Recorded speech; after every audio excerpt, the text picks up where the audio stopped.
Yuck. Hello, can I be heard? There we go. I think Is that we're working? I think Is we're that working? Okay, so I think guess we can actually talk, which is excellent. yeah, So, there we go. yeah, first thing, I really am not a huge fan of the drafts. I think overall, Guts had a better start to the draft, but they really needed some sort of unifying Yeah. element to their team comp. They've got Yep. some weird combination of poke, kite, and then Engage. dive. Yep. And they have no tanks or CC really, besides a little bit coming from Anivia and Zyra each. Meanwhile, Non Guts has great counter pick in the jungle, very strong team fighting support, good team fighting mid. I think they have an overall fine lineup. I'm just not sold on the Alawi pick, honestly. I Yep. think if he's on, I mean, obviously it's Mauricio. He's one of the stronger players on the team. They want him on something that can carry.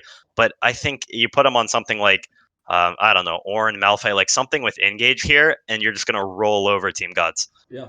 I don't see Alawi as the kind of champion that can really set up like the Lux lasers that you want. Mhm. So I definitely think the we'll Lowry see. might have been a pick that he went to just to counter the Camille, make sure that he has a fine matchup up there, and make sure that he kind of has priority and is safe from Lance's jungle. But with the Master Yi coming out, you're right that it feels very weird, and with the rest of their team comp, not horrible though with the Leona, right? Yeah, I mean, I think their team fight is fine. They really sort of need Guts to dive into them, and then maybe they can get a lot more value out of the Yeah. Alawi plus Leona Rammus CC. Hmm. They just don't sort of have the engage that their team comp could normally benefit from. I mean, you have Lux and Jin, both two super long range champions. So Yep. if you have something like a Malphite or an Ornn, they can easily follow up on any sort of ults. Definitely. Yep. Especially with the long range CC from the Gen W and Lux Bind. Right, Um, exactly. You even have Leona ult. I mean, there's just so many ways to pick out yeah. an Anivia, Zyra, Kaisa, like someone that's just a little too far up. Yeah. So That I just don't think Alawi provides yeah, that CC that you need. as we get into the first 5 minutes of this game, and given that'll be in a couple minutes as they get through draft and then we get through the spectator delay, what are you looking for from each team here? First thing is I'm kind of curious how the mid lane matchup goes. We have someone who's never played Anivia before against someone who has played a bit of Lux, but I Mhm. still think Geoff is feeling a little uncomfortable in the mid lane and isn't on one of his main champions, Seraphine or Anivia. Yeah. So I think mid lane is going to have a lot of people playing a little out of position, maybe taking trades they shouldn't, and I think Yeah. that the junglers should probably be looking to capitalize on that Yeah. discomfort from both sides. Hmm. So yeah, I expect to see a lot of action mid. Maybe it is Eugeneable. We'll see. It's going to depend a lot on whether he Eugene can Pop. land those Qs. I don't know if he knows how to, knock people into the queue with the wall. It's a little bit tough, but it can be done. So maybe he'll figure it out. I don't know. I've never seen his Hmm. Nivea before. Yeah, but you're entirely right that that could, especially if with any lack of junglers there, could just become a farm fest. And if that's the case, if we kind of get to late game during this game and say everything's kind of even, what team do you think kind of has that scaling advantage? Or would Oh, you say I that one of mean, them does? that's tough. Just on like pure champion strength, it looks like guts all the way, right? You have Hmm. Anivia, great scaling champion. Yeah. Zyra, super strong team fighting support. Camille, obviously, scales super well. Kaisa, probably best scaling ADC in the game. And Yi, who's a late game monster. Hmm. But their team comp just doesn't have any sort of cohesion, like I was Yeah. saying earlier. So, in an actual team fight scenario, I think if team non gut, or whatever you want to call them, is able to sort of stay together, lock people down, and not get picked off one by one, they probably are going to have the advantage just from Leona and Rammus being so good at locking people Hmm. up. I mean, Master Yi is going to have such a nightmare of a game here. I don't Yeah. see how he can ever find an engage unless it's Yeah. super late into the fight. The amount of damage that Guts has is great, but it's really hard to play those team fights, especially when non-Guts kind of just clicks R, barrels forward, and looks like they could just win team fights off of that. Yeah, I Uh, 100% agree. And I think that advantage would have been even stronger with Mauricio on mhm. some sort of engage. Yeah. Um, and so I guess with that, then the question would be, how can Team Guts or Team J-doot, I believe, get ahead in the early game? Where can they look to push leads? Where can they look to get an edge such that they don't end up in this late game nightmare that they're all squishy and can't do much? Yeah, I mean, it's tough. I think it's got to be Lance sort of finding plays where Rammus isn't, because I'm pretty sure they're going to be losing pretty much every lane early on. I mean, mid is sort of a toss up, both horrible early game champions, Hmm. but bot lane, I expect Jhin Leona, while they might not have the best wave clear, they're certainly going to have a lot of kill pressure. Yeah. And so I think, one stray Leona E catching somebody could definitely shift the lane in their Yeah. favor. And then top lane, I expect Mauricio to be pretty much dominating Will in this matchup early game. Yeah. So I think, in general, Lance just needs to find plays to save his losing laners where Rammus isn't, because they're going to be losing 2v2s, 3v3s most of the time. But if he's able to find 2-on-1, 3-on-2, that kind of stuff, I think that maybe he can get a lead for himself and just carry the game before Non-Guts is able to scale, which I think is the goal here. They just need to win it before the team fights start becoming a real possibility. And so I guess it's then looking for Lance to trade things across the map as Non-Guts makes plays with their Rammus and with their Engage. How do you think the Ben can affect this match? Because looking at this for me, it feels like once Ben hits 6, you can kind of just go to any lane, click R, and they have a very good chance of trying to get a lead there. Do you think That's that that's true. possible? And do you think that he'll be allowed to do that, given that Pykel and Archer Boy over on the left side should be able to kind of shove them in and keep them under tower? Well, I mean, I think, early game you're just going to have Zyra and Kai'Sa pushing him in just because Zyra's so good at that kind of thing. But you make a good point about Leona roaming. I think there's definitely a case to be made for Leona just trying to affect mid and maybe even top. Something like Camille has such good engage that support roams can be so easily followed up on. Yeah. So I do think that maybe if bot lane isn't going too well, Ben can definitely choose to opt out of the aggressive engaged playstyle and just decide to roam. And it's going to be very hard for Zyra to match them. I mean, Zyra's so easy to pick out in the jungle that it's tough to match someone like Leona when it comes to the roaming ability. Yeah. What is going on in Twitch chat here? I'm love loving the support. Thank you guys. Much appreciated. Who started this? Oh, Ian would start this. Ian Lee, and then Michelle following up quickly there, keeping the trend going. I like it. I like it. Good stuff. My last question for you, I guess, is on this Rammus. How do you think he can affect the matchup? And as we Alex, get they're saying you're pretty quiet. Are you able to? I might be able to turn myself up a little bit here, and hopefully that'll help. We'll try to project as well. How do you think Rammus should be looking to play this game out? What lanes do you think he should be focusing on? And generally, how do you think he should go about this game? First thing is he needs to avoid getting cheese killed by Lance. Rammus has a super unhealthy early clear. So if he can just make sure it doesn't die level 3, that's step 1. He's already on his way to winning the game.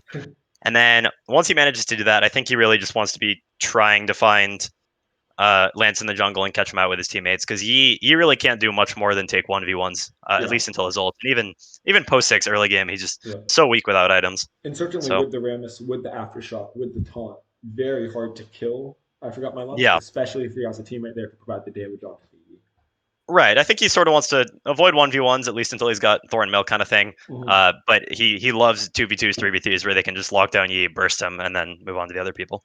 Yeah. Wow, so it looks like we're going to have a good game here. I believe these two teams are ranked 3rd and 4th in the ladder, and then we go to playoffs next week. Between these two teams, who do you think is kind of better situated in the league, and do you think either of them has a good shot at playoffs, and what do you think they're kind of looking for over the course of these 3 games? In terms of moving forward into playoffs, is there anything that they should look to practice or improve, or thoughts on kind of the teams in general? Well, I mean, I think overall round robin is sort of a practice time, since everyone has their chance at the elimination tournament afterwards. So I do actually really like putting Eugene on something he's not that comfortable with, because I think one of the biggest weaknesses from Team Gut is that they don't have a mid laner who can play AP champions. So trying something like the Anivia, being able to threaten picking that on blue side is awesome. So I really hope that he has a good performance there, they start feeling more comfortable with it, and maybe they can bring that out in playoffs. For Geoff's team, I like, once again, that he's mixing up mid picks, and I also think that it's good that Mauricio is trying something like the Alawi, even though I don't really like the pick for this game. I think that it's good to maybe have that in his back pocket. If his team is able to find a way to work around it, then that's great. I personally don't think it's going to work out that well, but then it's fine. They don't try it again. This is the best time to test that sort of thing. And it looks like Team Jeff here looking for a cheesy invade. Pykel able to suss that out, get a nice root, and just walk out. While Team Jeff gets a ward into the blue buff and is looking to just take that soon. What side do you think each of the junglers are going to start here? And early pathing, do you have any thoughts on what they're trying to do? I honestly have no idea. Yeah, jungle pathing still baffles me to this day. I'm not a huge jungler. They do have a nice ward on the blue buff, actually, so Yeah. it looks like Team Non-Gut is going to be able to identify where Lance is starting, which will actually help them a lot, I think. Trying to figure out where he's going to be ganking and potentially counter gank it with the Rammus. Definitely. And really just shutting that. Oh, they find the ward. Wow. Okay, so this is actually a really big deal for top lane because this now means that Camille has 6% towards level 2, and that's enough that killing the first wave will now get her level 2 instead of the first 6 minions plus 1 melee from the next wave, which is what it normally takes. Yep. So now, if Mauricio isn't aware of that, Will can potentially shove out that first wave, instantly level up his E, and then get engaged and probably take half of Mauricio's health on that. So I think if he knows about that and is able to take advantage, is ready to level up E instantly, then he can get a huge lane advantage from that. And this is something that could really affect the matchup throughout the whole game and lead to a lane kingdom, as one might say. We'll see. I still don't have much faith in Will's Camille, but maybe he'll prove me wrong. I hope so. Let's go ahead. I'm going to self-direct up here. Let's just see. So on that caster minion, he hits level 2. Mauricio does seem to be respecting it. Okay, Mauricio's probably aware. Right there, level 2. Looks like and, he's yep, just backing out there. Nothing going to happen. The Lux and Anivia kind of going at it there, just using their mana, using their spells. Geoff getting a nice poke down. We see both junglers kind of pathing bot here. Do you think anything's going to occur out of this, or? So I think we know that Rammus knows that Yi's pathing towards bot, and I think it's very smart of him to match that, potentially come in for a counter gank. I really hope we see a 3v3 bot. Probably beneficial for the red team here, just because I think they have the stronger early dueling, but really anything can happen. It would be nice to get some action early on with a nice 3v3. Definitely would love to see that. And it looks like, as you were saying, top lane, Camille having a solid CS advantage. Oh, as Geoff goes in here, getting good damage down. Ignivia is going to pop. Wow. Going to have to auto, but probably have to look for a recall after this if he has heal and not teleport, which is maybe a little troll. Yeah, I really don't like the heal, to be honest. I mean, I think you can maybe find a cleanse into Anivia, but in general, it should be just teleport, I think. You're trying to outfarm and get strong enough that you can one-shot people late game with your combo. Really no need for the heal, I don't think. Especially into something like the Yi, whose ganks are just not that great. Yeah. A really nice play by blue side here as well, as they push bot lane, and then we're able to shove up and help Lance get that crab there. Force Rammus to walk top side to get crab. I really like that up the bot lane there. Mauricio winning trades a level down. I think this is about what we were expecting in this sort of matchup with these players. Yeah.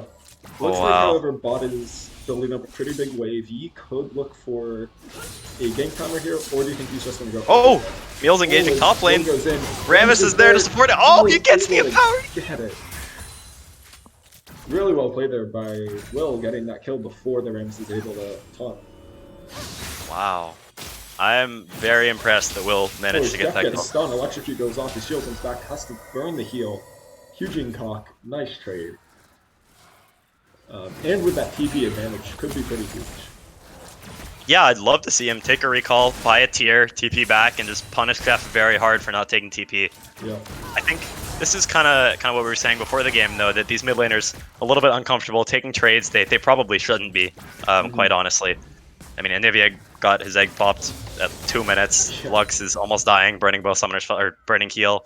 I think just unnecessary fighting from both sides that could be really capitalized on by the other if they weren't. Will going in here. Top lane, just a nice little brawl fest up here. He's got a full Sheen already. I mean, he has the big advantage if he's able to just land ease. He's going to be winning every trade. And that level advantage as well, able to just continually have those advantage trades into them. For sure. The first dragon now has come up, an Infernal Drake, so we could be getting an Ocean Soul this game. Which team do you think is going to be able to look for dragons here? I think Lance is pathing Raptors to Dragon, honestly. Rammus has 2 more camps to clear and no vision on the Drake, so if Lance starts it immediately, he can probably actually take it before Rammus has any idea. And as you say that, Mauricio going in onto Will here, able to get that E, just get some good poking damage down, even though he is kind of disadvantaged with items. Looks like Lance will not be able to get that Drake as his bot lane took a reset, and Ben is able to get some good wards over there. Yeah, great job by Ben preventing that. But we continue here, and Geoff now leveled down because of that heal. Kind of interesting there. I don't know why Will is continuing to take this trade. He does have the ultimate, but it really doesn't do anything on Camille, especially into an Alawi. Yeah. You really use it to counter Alawi ult, and that's it. Are you saying that taking Grasp and using Grasp in extended trades against Conqueror isn't a good idea? Maybe not so much. Takes the Q poke too. Oh no! Don't disrespect it. Alawi has flash. Oh no! Mauricio! Oh! There we go. Flash I was wondering why it was taking so long. I mean, Will was disrespecting him so hard right there. No teleport, loses a massive wave. And maybe that's just that uncomfort on the champion there. Will trying to push boundaries that he just can't push there. What do you think? Yeah, I think he just didn't respect Alawi's trading strength, honestly. Especially with the Conqueror, as you pointed out. I mean, when you have Grasp into Conqueror, especially when you build something like Fiend, you have to take short trades where you get maybe one Q and then the empowered Q afterwards, and then you just leave. You can't take long trades where you're getting hit by Alawi E, 2 Qs, that kind of stuff. You're gonna lose every time, and then you just get dove. And Hugin Cock asking in chat if he should go Leandres or Ludens here. If you had to advise him, what would you say, Thomas? 100% Leandres. You have 3 tanks on the other team, or 2 tanks and a bruiser, and you're also realistically not killing that Lux. I mean, if you took Ignite here, maybe you can look for solo kills with Ludens, but at this point, you need Leandres just to scale into the late game. You're able to hit the E as the ult comes out of the Lux there. Looking like he's going to have to back up as he gets rooted, and the heal is burned. Some good damage and a nice chunk of health off of Archer Boy. Might have to force his recall there as Red is able to continue this freeze. Really nice run by Geoff there, able to come down and just chuck out the ult. That ult was beautiful, actually. I mean, I'm surprised they didn't win that harder. I'm not really sure what happened there. That ult chunked them both for like 300. I think it was that cleanse coming out of Archer Boy, able to kind of walk out, and Mauricio doing a really nice trade up there top on Will, as Will has to just walk out, even though he was able to get that first one. Looks like something might be happening top. Yeah, we have Lance on Rift. In the Tribush there. Looks like Will's going in, and Rammus coming over. I think he is just going to stay on the Rift Hill hero, not going to come up. Will going to have to flash out. Gets taunted anyways, and will go down here, should go down. There we go, Q comes out for Lowy. Yi finishing up that Rift Herald and just pretending that he didn't have a top laner. Not responding to that gank. Yeah, Lance is really playing the farm game here. I mean, I think this is how he likes to play Yi usually, and to be fair, he's doing a great job at it. He's going to have 10 CS per minute after clearing his full jungle right now.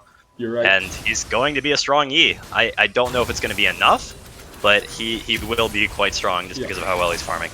You're right, he has a almost 30 CS lead on that Rammus, and can path bot lane, giving him another 20 CS, which is absurd. Especially just in 10 minutes here. What do you think the red team is going to have to look for to shut down this E and not let him just hit this scaling point that he takes over the game? Realistically, I don't think they have to be too worried. As long as they're playing good macro in fights, they have Rammus. Red side goes in, opening up with the curtain called. Ben able to hit that E at the end there, get the kill. Archer Boy going to ult out of the lockdown from Jin as Rammus comes in and Leona has to flash out. Hugin Cock might be caught in a bad way here, but looks like they're both just going to walk out. Geoff looking for an extended trade here. Archer Boy comes back up. And they disengage. Really well played by the red side there. Realizing that they could get a kill there, and then all getting out very well. Oh, Lance looking for a kill! Lance looking for Geoff. Oh, what a Q! Hit each other. Great job coming out of Lance here. And this he's gonna get to Rift Herald as well. Yeah. This is a lot of plates. They're gonna get the full tower. Really well done. Yeah. It looks like Lance was playing this correctly, looking to drop Rift Herald only after they've gotten the first few plates. Then looking to try to stop those towers and comes down to the advantage too. But will end up going down. Pretty huge out of the blue side here. Able to kind of trade, like you were saying earlier in the game, trade back across the map. What do you think this means for the two teams and how they're positioned in this game? I mean, I think that was just huge play from Lance. This is now looking so much better for the blue team. I was really nervous, just because red team's so much better at countering Yi than Yi is at killing them with Rammus and Leona. But I do think that if he took Legend Tenacity, which I hope he did, and he's able to buy Merc Treads, maybe a QSS, that kind of thing, then he's got a chance if he's this far ahead. And after that kill in those 5 plates in first tower, he's got a ton of gold. Yeah. So I do think he's in a position to maybe carry this game before the team fights really start to happen. This is a scary Yi now. Oh, and Pykel looking to go onto Geoff here, might be able to just solo him out as the exhaust comes out. He's able to just auto him down. Geoff having to burn that heal once more, does not have flash. Looks like Pykel is just going to auto him down. Oh, he gets hit by the Q. This is the root at the end. Geoff walking out with a sliver of health. But what is Zyra, by the way? What the hell? He's 2 levels down. He's the support. He took exhaust. How is that legal? What? The comfort pick coming out of Pykel here, doing a great job there. Is Archer Boy able to dodge out of the Leon ult there? Pretty clutch. Could have been a death. And you're right, now blue team is up 2k gold very early on. What do you think red side is now looking for?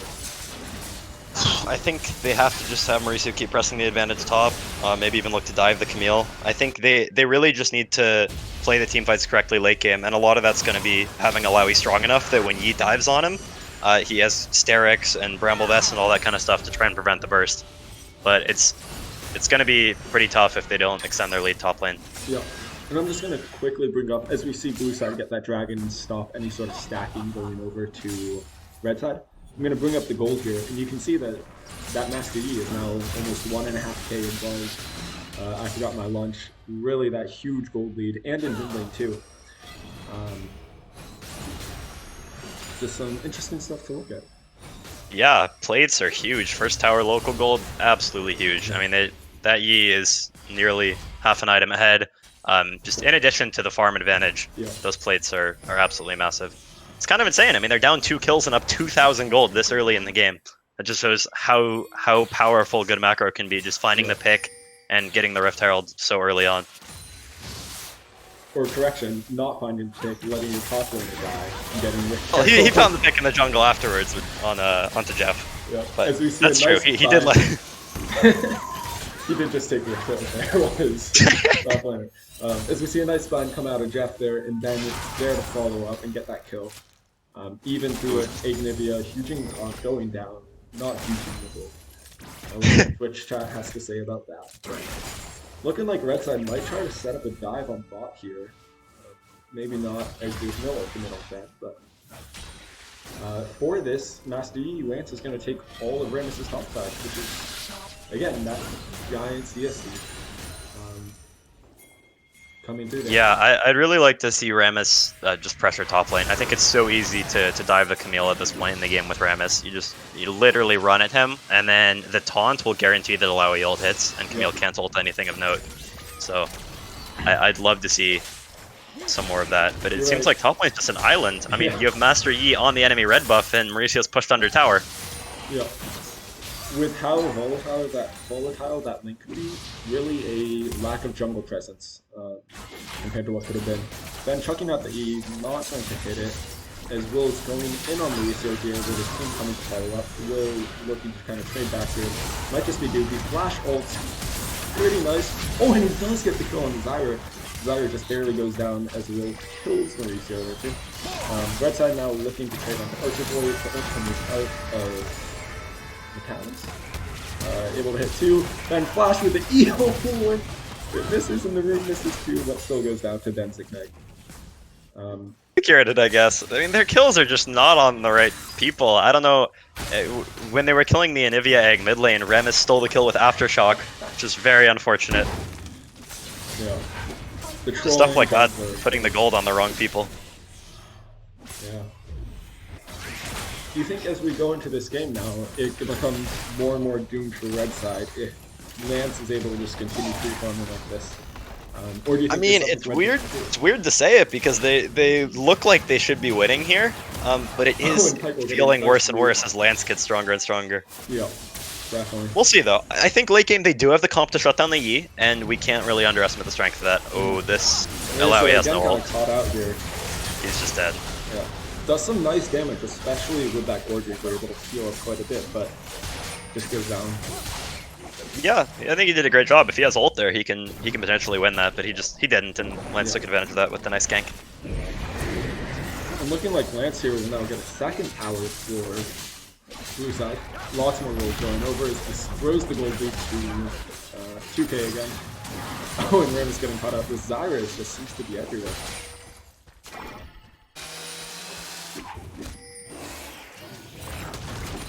So Dragon up in a minute. Blue team's resets might not be timed, or sorry, red team's resets might not be timed correctly. I think we'll be seeing a big fight over the Strack. Rammus is clearing a wave top lane, so unless something changes really soon, I think Blue's just gonna have the lead on this one in terms of positioning. And when you have Anivia in Dragon Pit 10 seconds before the enemy team, they really can't do anything. You put up a wall on one entrance, you put up an ult on the other one, and if they walk in, they're just dying. We'll see if he's able to set up the right kind of zoning tools. And what would you like to see Red Side do here? I think Mauricio's doing a great job doing what he has to, trying to stall for his team that's lagging behind just by asserting dominance over the pit, getting vision control with the control ward. He might actually secure them the position on it. It looks like he has. Yeah. Well played by Mauricio there. Even as Blue One-man army pushes in the lane here, Geoff should probably just ult this and be able to back off the dragon. Really good job out of Geoff here doing that wave, even though Blue had control of mid lane. So it looks like we will see a pretty explosive fight over this. Rammus going and getting blue, and not able to do much with Malawi doesn't team. Able to zone off the team, Gen ult coming out, Piper looking to go forward. Both Will and the jungler for Red Side go down. Comes back to a standstill here as both teams have won quite a few ultimates. I think pretty key here though is that, and Jin hitting a really nice route. Red team looking to follow up on this as Ben walks in. Does not get the stun, able to hit the Kai'Sa with the stun, Kai'Sa ults out. Not much going to happen to lose Red Side here, even though they were able to get that nice CC down. What now, Thomas? Oh! As Mortalis goes in, able to hit the W on the very end there. And able to just barely almost with the return kill. I think he had wall up, didn't he? He could have gotten the kill there. Maybe. A really nice heal and shield coming out of Geoff there. Both the Rammus and the Fiona back in the fight, Malawi coming down. And it looks like he would kind of just TP'd into his death there. Just a little bit of a nit there. As his team was not ready. Looks like Red will just secure the straight now. And how is this game looking for Red Side now that Lance was not able to really do much in that fight? And it felt like Blue Side was kind of just on the back foot. Yeah, I mean, that fight gave me a lot of confidence that the red team knows how to play their team comp here, because they did exactly what they were supposed to, pretty much just deathballed them. And when Camille tried to go into that deathball, just instantly killed, even though most of their cooldowns were down and everything. They just killed him with basic ability CC, and that's what they're going to have to do against Master Yi when he tries to going in later. So I don't know how Lance is going to find an angle down to the fight, but really they need some way to split up the red team, and I think Anivia is a good champion to do that. We'll see if Eugene can sort of fulfill that role for his team, but I think it's a lot of pressure on him to make these team fights work. Yeah, but pretty key here then is that Blue Side was able to get that second Drake, able to get that Cloud Drake, so they have 2 more tries at stopping a soul, and even then it's not the Ocean Soul that is the big feared soul. As Lance looking to go in here, both Michael and Will coming out, Ben with a really nice ult, 2-man down. Looks like their ADC is able to get out as Ben will go down for their overextended sins. And Blue Side now looking to come into jungle as their prize for that fight. Oh, I say that as Jin ult comes out, able to get some solid damage down. Randus comes running in, just rolls off, the top comes out though. Oh, and they get the kill over the Geoff. Yeah, I think that was a little bit of poor Zanya's timing by Motella's, failing the last shot, but it's alright. Kuga Terranori with the nice Lux ult over the top to secure it. Yeah. Everything's fine. So as we continue into the next 5 minutes here, it looks like Red Side has the advantage in team fights. What do you want to see Blue Side do to respond to this? I don't know. I mean, at this point, I think it's Yi pop off or bust. So they really just need to try and get a good position on objectives, utilize vision control. But it's going to be hard to do that because red team has been proving time and time again that they're making it to objectives, setting up wards in the river, and just Yeah. asserting their vision dominance. Yeah, as you were saying, Mauricio doing a really good job right before that dragon, right? Keeping control of the river, keeping their wards there, making sure that blue side isn't able to just march in and then death rush them. As blue Oh, side they're being trying to rush Baron. Baron. It looks like this might work. Red side has no idea. Blue creatures are coming out of the palace and looking like they're going to respond, but it might just be too late here. Wow. The Baron yeek goes into down. spike. Wow. Yeah, plus that Kai'Sa with Rage Blade For sure. It's huge and Mike, they cut out. No! Oh no! Small dream cough right there. Oh, what how it's going in. That's pretty huge, but not able to get anything out of that. Flash and Gale Force burn. Kind of empty. Not gonna lie. Using a lot and not getting it. But a really nice Baron play coming out of Team J-doot. How would you like to see Red respond to that? I mean, it's kind of tough to. There's nothing up. They can't push into Baron. They really just need to keep farming up and make sure that they get this dragon, I think. Just play towards soul win condition. Yeah.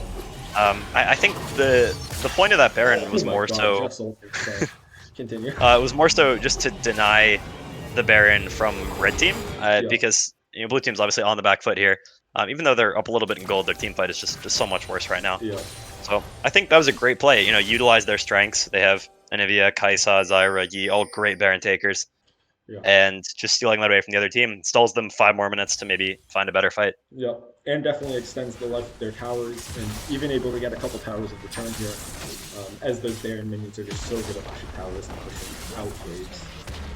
Yeah, for sure. I mean, the gold value of Baron buff cannot be overstated. Just 1,500 straight up gold, you get free pushing, towers, stuff like that. Yeah. It's very valuable. Marcelo able to get a nice kind of trade back on tower top lane there for the tower top that Will took.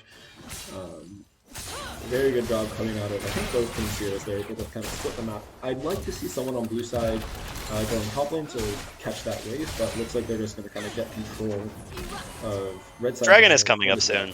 Yeah. Oh, and Geoff getting completely caught out here. Great engage. That was... It's very well played by Will and Lance to make that call. It looks like I forgot my lunch kind of running here, not able to get launched up. As Geoff goes down, do you think that just means a free dragon for blue side? I think so. Yeah, I don't think red team's gonna have the confidence to walk up here. And if they did, I think they have a chance of winning. I mean, there's no yield, which is just such a big cooldown. But I do think that blue team would be favored, so I really can't fault them for giving this one up. Yeah. And is there anything you'd like to see red side do here in a response? Oh, I mean, they're so out of position to really trade anything back since they were planning on contesting the dragon themselves. I think they just need to, push out mid while they have the chance. Hopefully, and they're playing very far back. It's okay. I mean, I think they aren't really on a clock this game. They obviously can't keep hemorrhaging gold like they are, but it's it's less pressure on them than on Team Gut for sure. Mauricio feeling pretty good into that E there, even though it seems kind of far back. That's just because he didn't have ult, I think. I'm pretty sure Lance engages on that instantly if he has ult there. Yeah. Oh, it looks like Mauricio going in here on the defensive. That's able to hold out. General comes out. They're able to pick up the Nivea for that. Geoff on the backside looks like he might go down to Will here. Not able to hit that dusty flash, but able to get him with the E at the end there. Rammus on the backside. God knows where. I don't know why he's back there. Looks like he is able to kill him with the Thorn though. As the red side is able to chase down Will. I mean, what do you even do as Lance there? You find a 1v1, you're so much stronger, you're over farmed, you've gotten kills, you've gotten tower plates, you got Baron, and then Rammus just sits there with W on and kills you. Yeah, I mean, that's heartbreaking. Gold lead. Rammus W plus 1 able to kill you faster.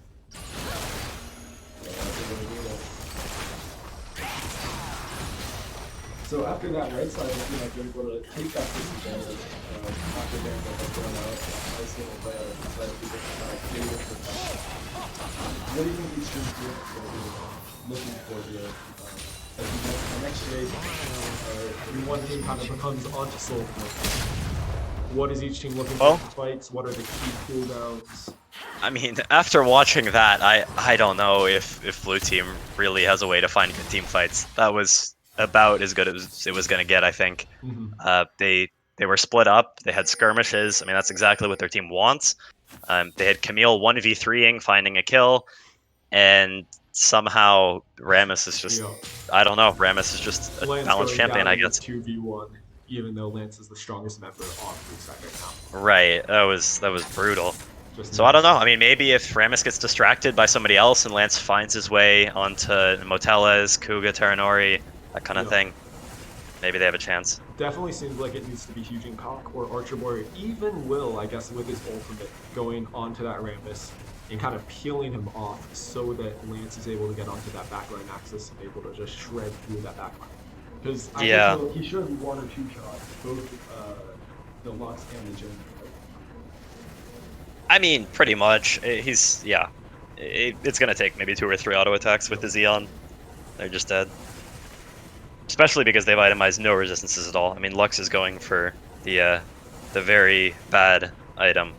But I don't even know what it's called. It's so bad. It's being buffed. It's good next patch. Yeah. Starting tomorrow, Horizon Focus, good item. But right now, just horrible item. No stats at all. Really, no excuse not building Zhonya's here. I think you have to build Zhonya's in place of the Horizon Focus in this game. Because right now, if Rammus and Leona aren't there, then yeah, I mean, Jin and Lux are completely dead meat to the E. Just can 1v2 that, no problem. Yep. Obviously, they've been playing with the Leona and Rammus bodyguarding them for the most part, so I think they're probably still going to be fine, but it's definitely opening up some risks that they don't have to. Yep. And so, as we get to this upcoming Baron fight and upcoming Dragon fight, what are the key abilities from each side that you want to see come out and kind of held in reserve until certain moments? Is there anything like that you want to see from both sides? I just want to see some good Anivia picks. I don't know. I know chat's going to flame me for this one, but I've been a little disappointed in Eugene's ability to find picks with Anivia. That's one of Anivia's strongest points, is you can throw out a Q and W it, and then it's just so hard to escape from. You have to flash for sure, and sometimes you even get chain CC'd before you can flash. Yeah. And as we go here, it looks like Will is just going to go down. He looked like he wanted to trade with Mauricio there, but Mauricio was just kind of taking him as his team comes up and a lot of CC comes out. And Blueside not really able to push anything out here. In return for that, Geoff getting caught behind the wall, looking like he's going to take this 1v1. I think they can maybe dive him here. Maybe a Q. Maybe a Q? Okay! Huge! As you were saying, the Q from Houston cost is huge. As even though... Oh, and Pykel does go down there as well, so overall good for red side. But pick after pick on both sides, I think. looking like Lance creating a little bit. Oh no! Lance, a nice wall coming out of Huge and Cock. Pretty huge wall coming out of Huge and Cock. Excuse me for that. I'd really like to see red team just try and rush the Baron here. I mean, they know Lance is 15-20 seconds out of position. They should know both Anivia and Beam are bot side randomly right now. And even though they don't have that vision, they should be able to just walk in there. Looks like they're opting to push and recall. Yeah. That's fine. Playing it safe. I don't mind that from their team. Yeah. But I do think they had a window to take Baron there. Yeah. Especially though with that team comp advantage that you have said they have, with their team fights going so well recently, like no reason to get risky with that and have to blow things on Baron, and then especially with Dragon comes up here. Yeah, it looks like both teams are gonna focus the Dragon. It's the less risky objective, I guess. Who do you think each team is trying to focus here as the carries of the other team? I mean, I think blue team's gonna take whatever pick they can get. If they can find a wall under Rammus here, that'd be awesome. Okay, maybe. Ghosts out. Jin able to flash out of that. They look to try to turn on Rammus. Rammus kind of walks out. Jin ult coming out, different call. Rammus going super fast. Oh, looks like he's gonna go onto Lance. Lance having to burn ult and flash his Ben's ult. The Leona ult coming out there. Blue side has been pushed out of river. Big cooldowns from both sides. I mean, Lance is useless now. He has to back off, but you know, burning Jin, flash, Rammus, Ghost, those are both good cooldowns to get out. So I think that was a decent attempt to pick on the Rammus. The Anivia wall just had a tiny hole in it on the left side that Rammus just rolled out through. Yeah. I think a slightly better wall, and they can potentially just pick him right there. Yeah. And really nice coming out of red side, but blue side here looking with a really good response to go Baron. Red side, I guess, sussing out as they're going to start walking up there. Rammus is going to be the last one to take Dragon. Blue side should just insta-pop this Baron. He is on that Baron, and it looks like it's going to go down before red side is going to contest it. You might see a fight come out here as Pykel is randomly there, able to get good damage off the Jet. Rammus not going to respond in time. Pykel with both sides handshake. And trade objectives here. Really nice call from blue side to instantly turn to Baron there. Yeah, I mean, they came out on top in that despite getting zoned out hard, all of these cooldowns down. That really should not have happened. Yeah. Especially with red team's vision advantage. I mean, they have the entire dragon pit area completely warded, so they know they're not going for dragon, and what else are they going to do, sit in base? So I think they really should have made the call to, maybe leave Mauricio behind with teleport to finish the dragon. And the rest of them can go over stop the Baron, because they win team fights so hard when he doesn't have ult. Yeah, certainly. And especially after you having to blow a flash there, it should be just so easy to catch him out. Yeah. Maybe you have to wait at 1Q, and then you just CC him and he's insta-dead. Yeah, we got to give credit to Lance and his team, though. I'd imagine he was the one to make that call, so props to him for finding that. That's making the best of a bad situation, for sure. Two really nice Baron calls coming out of blue side here. Knowing their damage, knowing how quickly they can take that. Really just good jump out of them.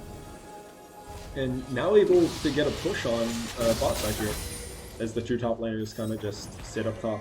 Blue side able to use that Baron push. That's a great point out of Arclasher in the chat. Master Yi's build is a little bit disappointing. He's probably overcapped on attack speed, to be honest. When he pops his ult, he's got Kraken Slayer giving him, well, like 45% with the mythic bonus included. Yeah. Blade of the Rune King's another 25, Gensu's is like 40. Do you really need your Zerker's Greaves there? I mean, you go Merc Treads, not only are you reducing the CC, but the 25 magic resist blocks Rammus's W damage, which is all magic damage. And I believe Thornmail is also magic damage.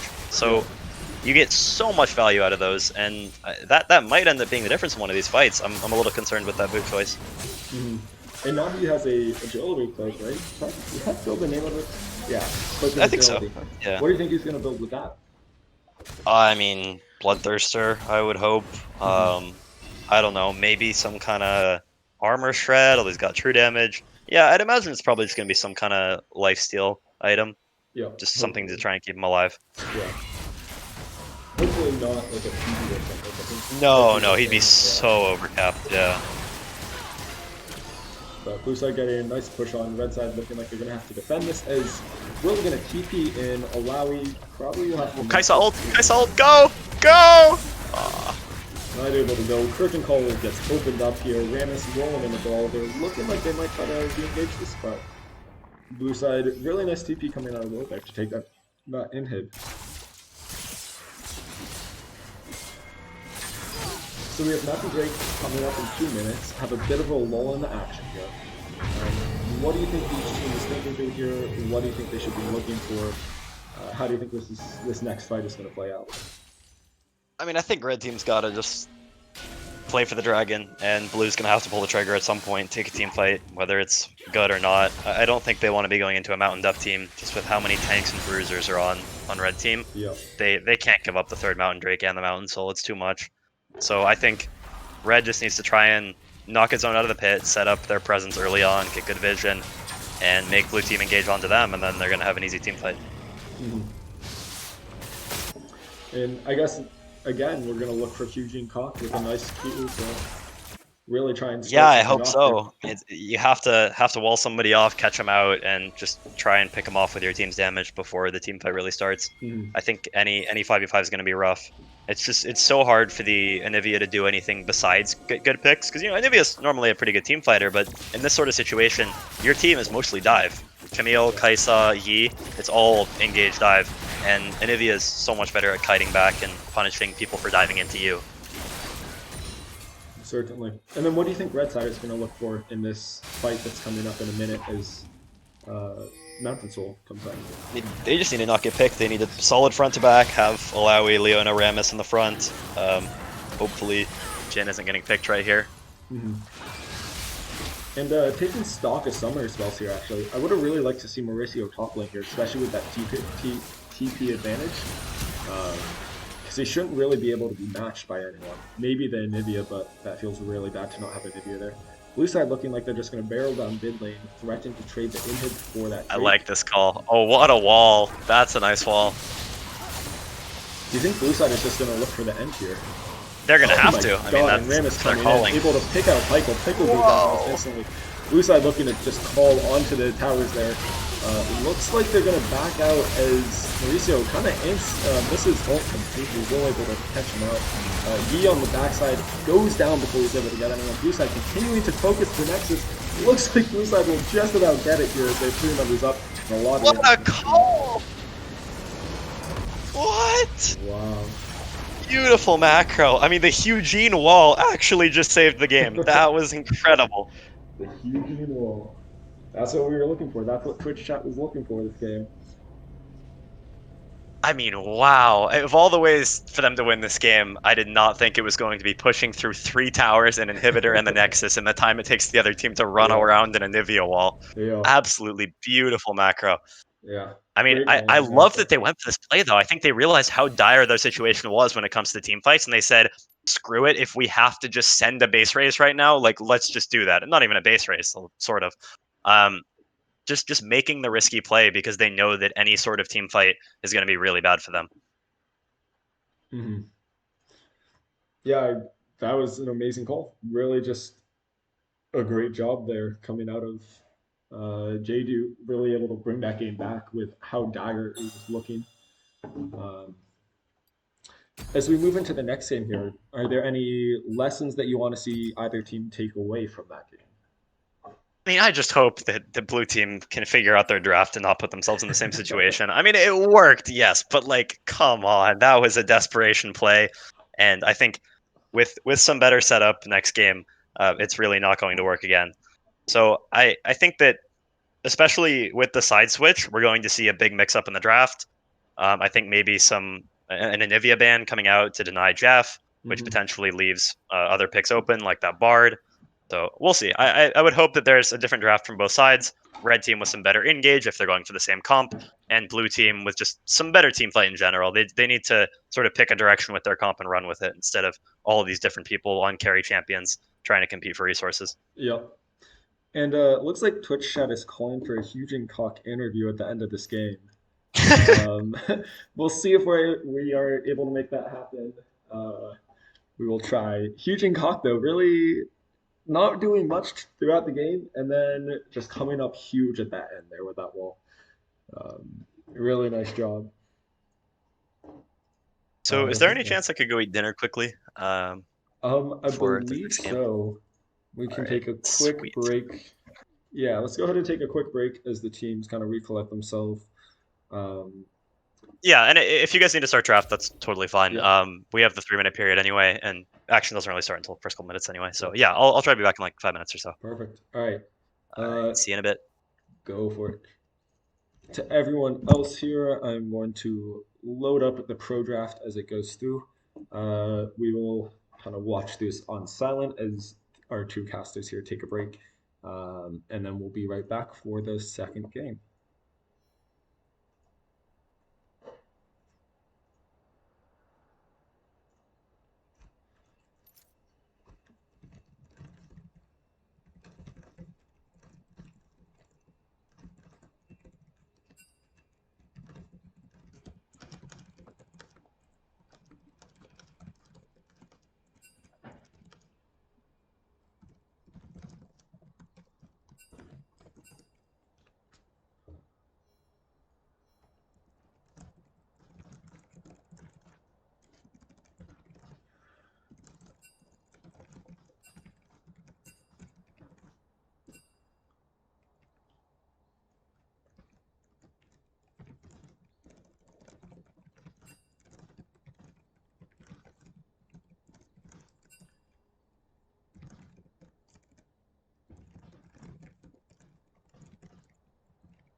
Alex, you here? Hello, yes, I am back. How are you? Hello. Doing well. Doing well. All right, so it seems that the Camille pick, that first pick for blue side, is actually a Graves. Pro draft being great as normal. Um, so the Bard Seraphim band's coming out targeting Ben on Team Geoff, Anivia targeting Geoff on Team Geoff, and then that Echo still there for some reason. The Yone targeting over to Huge Cock, who was just so huge with that wall at the end of the game there. And Zyber also coming out, probably targeting Pykel. Looks like we actually will be restarting Pro Draft here. As Red Side really wanted to pick that Graves and felt really bad about picking Camille. So we will be restarting that. Do you think it will be? I believe the teams will probably do the same bands, um, but we shall see. So it looks like the side selection stayed the same. Maybe because, yeah, I guess it's because the losing team got to pick and they chose to continue with red side. Yeah. Really uncertain about why they keep doing that. I mean, there are multiple priority picks here, both the Nivea and Camille, that both teams have proven they're willing to play. And I think that blue side just has such an advantage when it comes to games where people have contested picks. Yeah, So I I'm a definitely little agree with that. surprised they're opting for red again. There's so many comfort picks that both teams have that allowing those comfort picks through and being able to pick them up and not have your Nivea picked up by the enemy team really helps out and could make the difference in these games that are so close. And it seems have come down to a lot of really very good macro calls. And as you may or may not know, or at least for me, um, when you have a champion that you're good on mechanically and you feel comfortable on, you can then devote more brain power to those macro calls. So could be something that plays a role in these games. But looks like we're getting back into pick band here. They're going to do the same three bands at the beginning and then continue onto the pick phase and mix it up. I don't believe that Team J-doot is locked into that Graves pick at the start, but who knows? They might pick it anyways. Looks like they are going to pick Ooh, it. interesting that they chose to ban Anivia this time. I guess they didn't like Eugene on the Anivia. Um, Eugene must oh, have not felt very comfortable on it. Ramus Gallio coming out. Lots of shock over on Team Jeff here. interesting. Geoff, not a fan of the Lux pick. All right, switching to Galio without any knowledge of Team Guts picks. I mean, Eugene might whip out his Talon here. You Yeah. never know.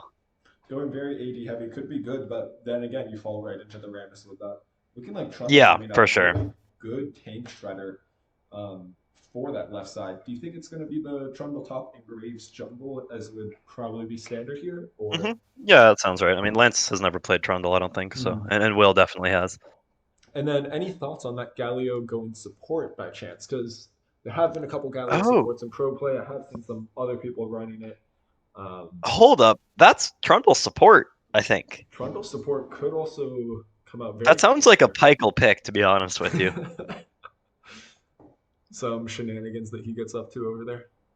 Looking Weird that like, they would yeah, show the flex so early. I mean, Will is a Darius main in ranked right now, especially so with I think Darius that coming up. Darius has to be going top lane. Yeah, and looking like they want to pick that up before second round of bans and make sure Yeah. that they get that. And the Pantheon Oh Karma coming out no. here. Wow. Disgusting What top do you think laners. about that matchup with the Pantheon Ugh, and the I don't Karma? know. Those champions are both so overpowered. I never I don't play either of them, but I play against them all the time. Oh, I'm we are not even sure what the getting matchup looks like. Oh, lots that's Camille. of messages. Looks like the Pantheon is a Ah, Camille. So everyone, that is a Darius versus Camille top lane. Non Guts is not going to okay. pick Camille here, banning out the Vi for some reason. Even though jungler has definitely been picked already by Team J-doot. Maybe Is that that is also a mistake. Vi mid target? I guess so. I Respect the think that Vi is mid actually. with the I sub. remember Huge Cock has played it, someone or saying, yeah, I feel like after our game against Team Gut, someone was saying that Eugene wanted to play Vi, but his team wouldn't let him. I So I mean, think that might be what's happening here. Vi mid is a very good, can be a very good pocket pick mid laner. Has really good matchups into a lot of different things. Probably would be very good into Scalia with her W percent health shred and armor shred. Um, can Yeah, be he very goes crit impressive. Vi mid. Interesting. Hail Yeah, of Blades, full crit yeah. Vi mid. That Um, is bold. So I like these two bands then coming out of Team Jeff, really targeting out Eugene Koch, who may or may not have been a weak point throughout these games and throughout the season here. Um, as Twitch chat would inform you, he has been the hugest player um, on on Team Jeff, and that's why he or on Team J-doot, and that's why he's getting banned out here, is because he's just the best player. But Are they trying to pigeonhole him into Syndra, maybe? I'm not sure what they're going for with these bans. I think they're trying to force a Syndra, but I don't really know if they had to do that. I think it's really hard to pick Talon or Vi here and not just get hard punished yeah, by armor stacking across the board I with definitely Rammus in the agree with that. jungle. Yeah, with Rammus in the jungle and Camille top lane and Galio, it's just three Ninja Tabby pickups or steel plate boot caps, whatever you want to call them, pickups from Team Jeff here. Looking like I might be a little quiet here. I'll try and turn myself up. I'm not sure if I'm fully able to, but as we continue into the pick bands here, what do you want to see from each team? What do you think of these team comps? How do you want to see them kind of round out? I mean, we need some AP on gut, and I think it's gonna end up being Syndra, which I think is gonna be a losing lane. Mm, So I don't know. I'm not loving their draft so far. At least they have Vayne. Vayne can do some shredding. yep, He's probably gonna have to go for the Ginsu's build. Crit isn't gonna do much. cracking Ginsus, Um, yeah.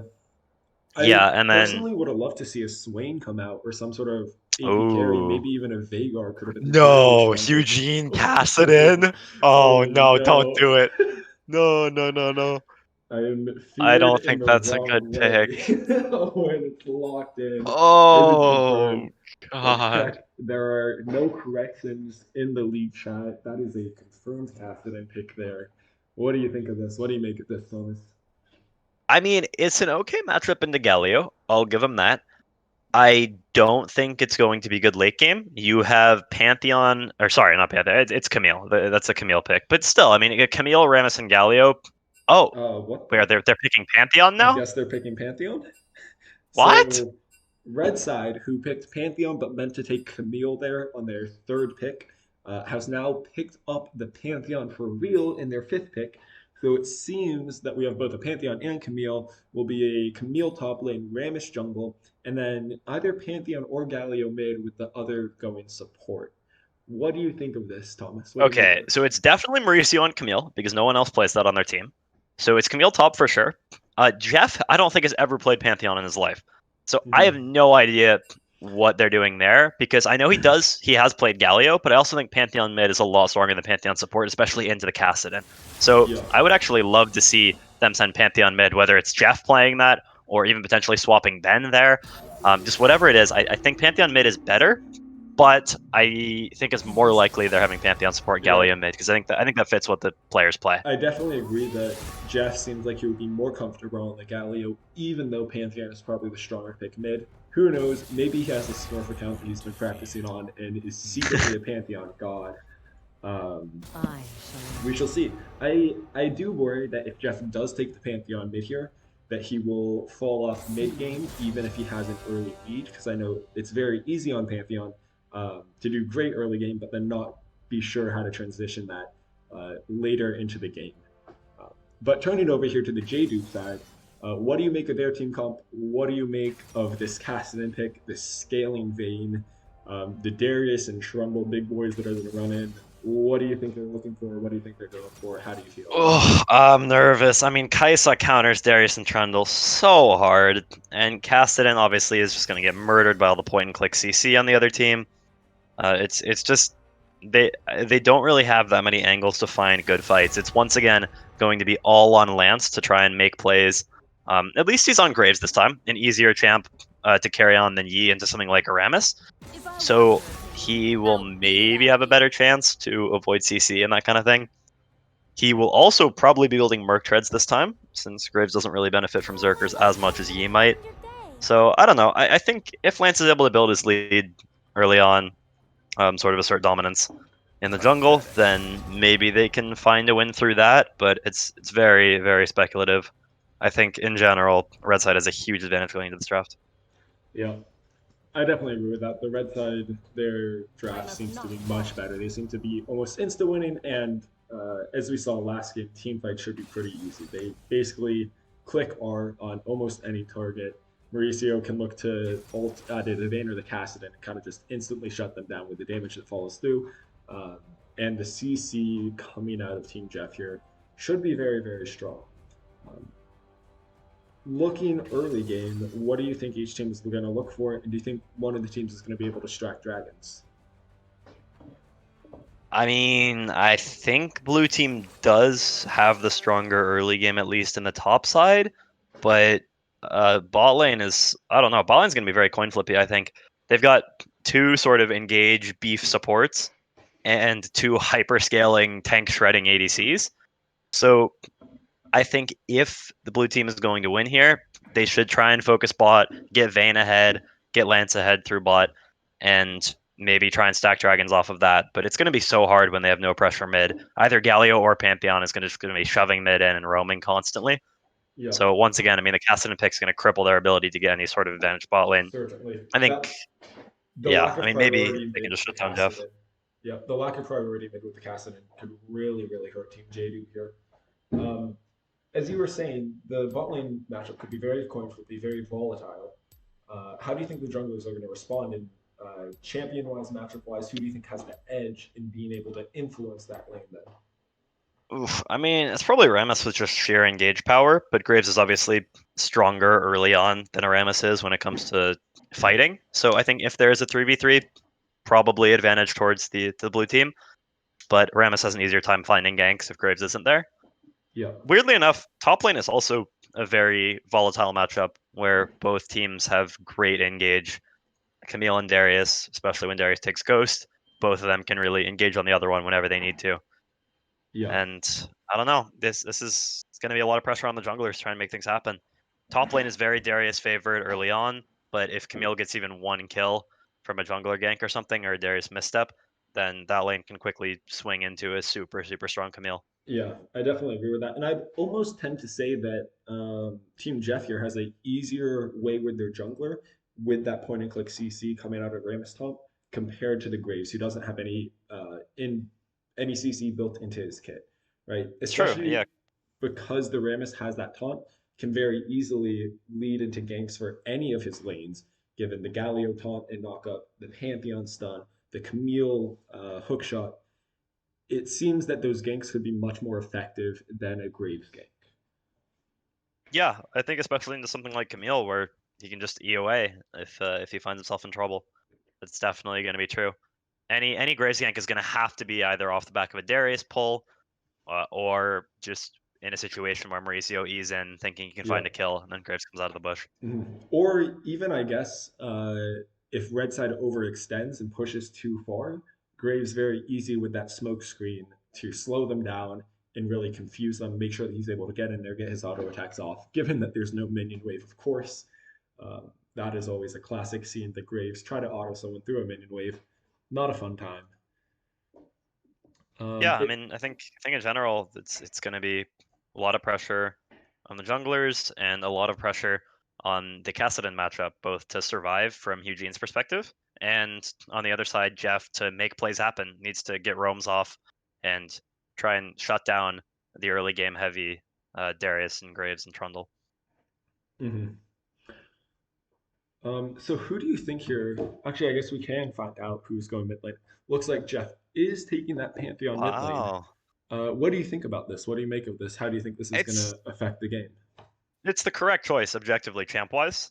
I don't know if Geoff really has much experience on it, but I think it's an easy enough pick that he should be able to figure it out and punish a Kassadin and roam a bit. But I do think there's a chance that he's going to be whiffing ults and stuff, not correctly predicting like the time it takes to come down. It can be a little confusing at first on Pantheon. It's like a good 4 second spell cast. Just I don't know things like that where I don't think he's as familiar with the champion as he maybe could be. Hmm. So we may see that pose a problem. But overall, good choice, I think. Yeah, definitely agree with that. Do you think that we'll have any spicy macro calls? And if this game kind of comes down to the spicy macro calls, do you think the advantage will go over to blue side, or do you think red side will be able to kind of realize their lack of good macro calls last game and fix that problem? Well, it's a little harder to cheese this time. Graves is okay at taking Baron, A not great. little worse than Darius, me. Trundle, Kassadin, all pretty bad champions at taking it. Obviously, Vayne is great, but her true damage is capped against monsters, so she's really not much of an improvement on the Kai saw last game. So I think overall they take Baron about twice as slow as they did last game, and that is going to cause a problem because as we saw last game, the red team figured it out after 15 seconds or so. It just was fast enough that they lost the Baron immediately. So Yep. it's definitely going to be harder. I think this game though they do have a better comp to potentially win the game through real team fights instead of cheese based backdoors. Just having the Vayne, having the Darius, having the Graves, a lot of champions that can pop off and no direct counters like the Yi into Rammus Leona earlier. Yep, certainly. Um, and excuse me here as I have tried to, I got a couple of messages in Twitch chat saying that I should turn up my mic. I'm not sure how to do that. It seems that these various programs are not great at boosting mic sounds. But we shall forge ahead and continue on into this game. Looks like both teams going to start with a standard 5 point start here. Both junglers going to start bot side, and I guess look to gank top. Looks like Will is starting up in that bush there, maybe looking to cheese Mauricio. Um, how do you think these first 3 minutes are going to play out here, Thomas? Well, we'll see. I'd like to see some action top lane, although if Mauricio knows the matchup well, which I'm sure he does, then he's probably going to be playing super passively.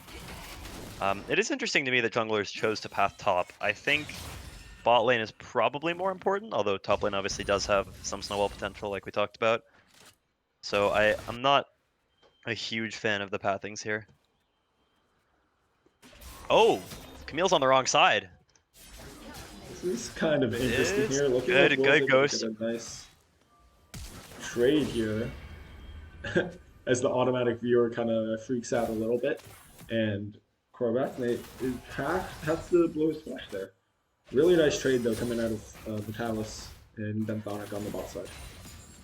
I think your game is a little messed up on the stream.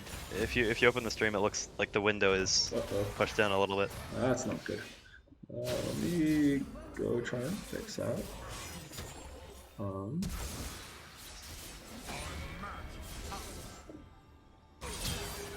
Oh, and we are missing a first blood here. Let's see. Can fix this.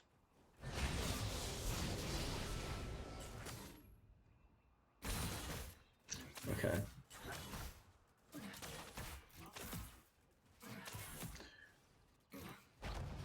We're gonna go back a bit here. There we go. We're gonna pretend that nothing here has happened, and we are chilling. Is this good? Can you see the stream up?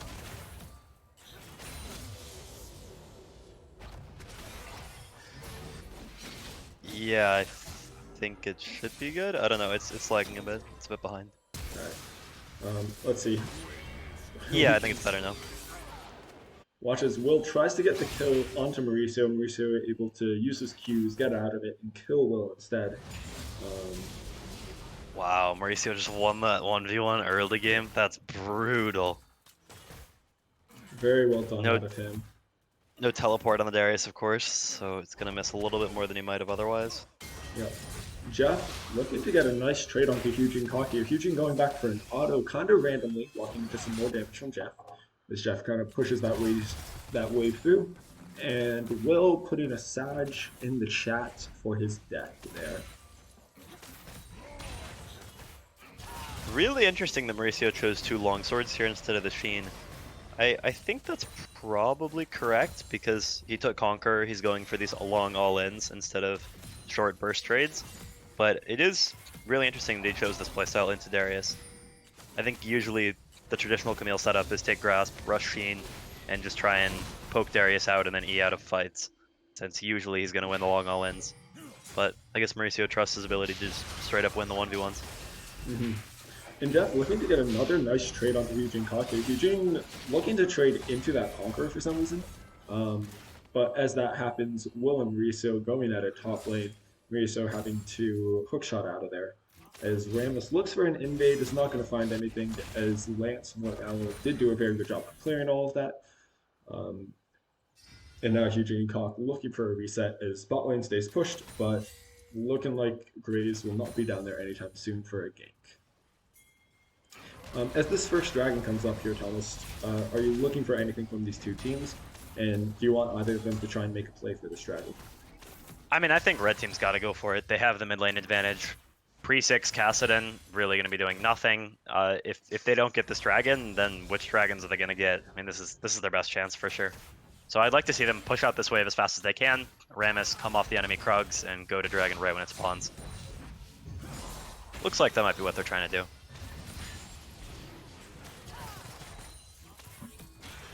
Yeah, and looks like blue side is kind of knows that Rammus is bot side here. Taking a recall? No! Yep, Heartbreaking. Red looking for a recall here. They clearly were not really tracking. Oh, is Corey Basney able to get a second kill top lane onto Will? Really good job there. Um, it seems You that the could maybe audio lower my volume in is Discord. a Would yeah that work? big problem here. I'm gonna go ahead and pop up these time controls, pause the game, and go try and fix this audio. Um, let's see if we're able to do this. Oh, and that might be why. Let's see as we get back into game here.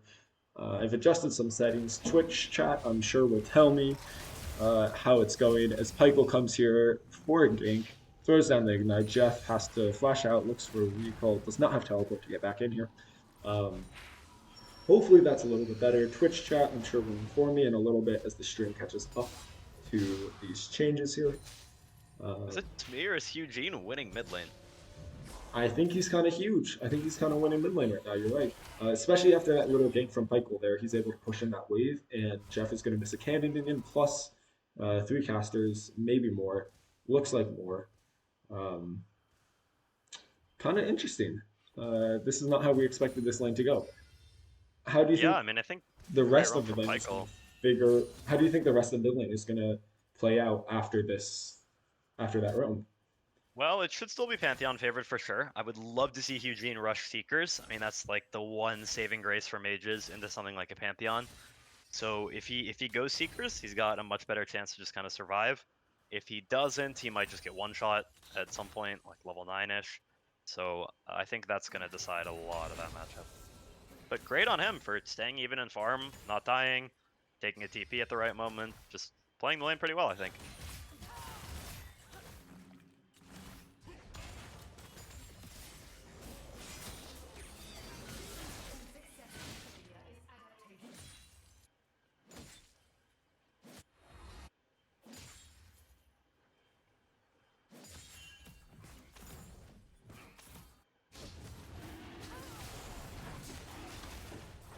Um, so turn off time controls here. So continue into this game. You're right, Red Side getting that first Drake maybe 2 minutes later than you had wanted to get. As Ben goes in here, able to hit a nice knockup and a good taunt.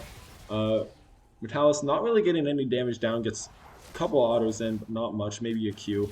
Pykel looking to take a chomp out of him, but looks like Blue Side will be able to shove this wave in and force Archer Boy to miss this wave.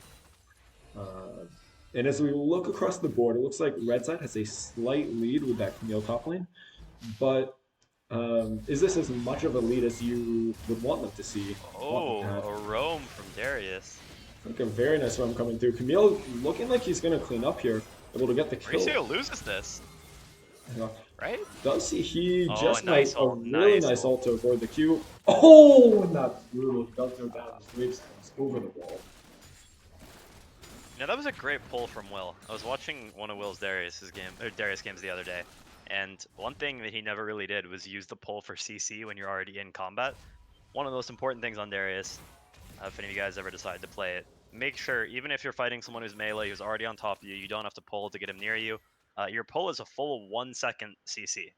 So you can use it in between your auto attacks, and it will literally win you fights like it just did right there. Prevented Mauricio from getting off his abilities and killing him.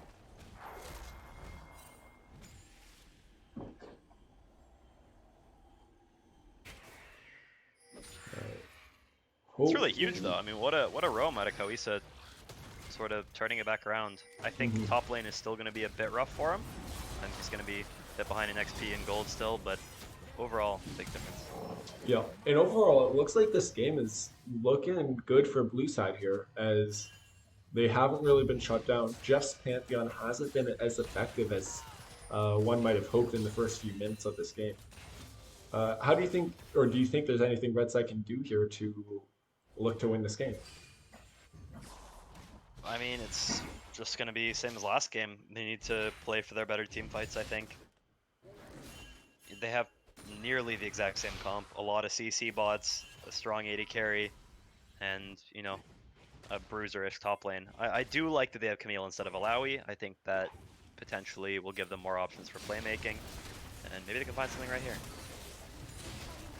You're right, as both sides go in here. Good trade coming out, but everybody kind of just walking away. Looks like Geoff might be coming up for an ultimate, but Huge and Cock kind of following him there as Red Side pushes in this last wave. Trundle is on a back. Looks like Ben knows this and is going in, able to get that taunt even with the rollout. He does take the kill, but the kill does come across a Cisco going over to that Kaisa. Ben staying in range for these plates for some reason. He really should back out here and make sure that this Kaisa is able to scale. I think they just want to try and push the wave since they're denying Vayne so many minions here. The You're faster right. they can push, Yeah, the better. that's fair enough. But at least from all the solo queue games, I always hate it when you see the support just stay in range, take 80 gold Oh, out for of the sure. ADC's pocket. Oh, and Geoff stunning a minion there. That feels bad. Oh, Geoff, what are Yeah, you doing? Geoff definitely looks a little uncomfortable in the Pantheon. I mean, the way you're supposed to play that into the Kassadin is just finding random Qs whenever you can. And Geoff is really only playing for his burst combo. He's, doing the old W, auto attack, Q, E, and that's about it. That's just, I mean, yeah, it's a lot of damage, your Pantheon, but you need to be finding more sort of random Qs, both short and long range, whenever you can. And that's where a lot of your poke's going to come from there. Hmm. And it's looking like top lane is decently back to even up there. Even after Will started out, Corvescent started out with those two early kills. It looks like he wasn't really able to snowball much. Geoff getting a really good trade as Eugene Hawk overextends and Geoff able to get the kill. They're using his slashing knight, but definitely worth it. God, I remember saying something about how if he didn't buy Seeker's Armguard, he'd get solo killed at level 9. It's crazy how that works. Looking like a Seeker's really Armguard good people. game. Yeah, you're definitely right. Secret's Armguard could have really turned that there, but Ben with a really good roam timer there, going top lane, getting that kill, coming in with the ult. Um, I love to see that. Really good macro coming out of the red side team there. At least individual macro coming out of Ben on that back timer. Yeah, Pyko honestly seems to be getting a bit supportive here. I mean, he got dove bot lane, or he let his ADC get dove bot lane while he was on a back, just got caught under tower by a Pantheon ult, and then meanwhile, Ben on the Galio making some great roams top lane. Great job from Ben, just finding these opportunities when Pyko's out of position, not matching him. Yeah, and I really like this Galio support pick.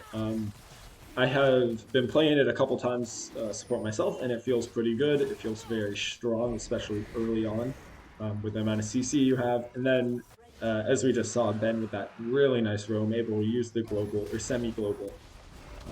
Rift Herald kind of going down. That's a little bit of a bad Rift Herald in my opinion.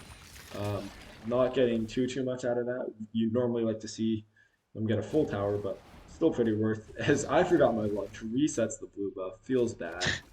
Uh, Yeah, I think with the Rift Herald, they were going for bot tower there, trying to make a play, maybe dive 3v2, but yeah. obviously Geoff coming in with the clutch Pantheon ult really shut that down. And then, once Pykel's dead, it's pretty impossible to find a play with the Herald. So I really don't Hmm. mind Lance just cashing it in for 2 plates. Fair I enough. think Yeah. if you wait longer trying to find a play, I mean, plates are down in 50 seconds. It's tough. Yeah. Fair enough. Yeah. So not an ideal Herald, I completely agree. But I do think Lance is once again making the right Yeah. choices. But better than Oh, it could what have a been. It's a cancel! really nice E coming out of Carissa there. Flashing does not get the Q, but is able to get the W off. And oh, poor Basne with that last W. Oh, still goes down to Trundle. Actually, Trundle's Ignite there. But leaving his solo laner and Red Side really capitalizing on that. Really a great job out of Ben here, realizing when the other support is missing and going in there. Um, but looks like blue side will trade quite a bit top lane and come out ahead on that trade. As Ben Whoa, goes they're trying in to once dive again Lance. here. Some good damage coming out, maybe forcing him off. Geoff is up here looking for a W, hits the W, hits the Q, gets the kill. Geoff now popping off. Even though in this first 9 minutes he didn't do much, in these next 5 he has done very well and really pushed an advantage and pushed that early pressure that Pantheon has. Yeah, As we for sure. continue here, Thomas, looks like Red Side has 2 Drakes.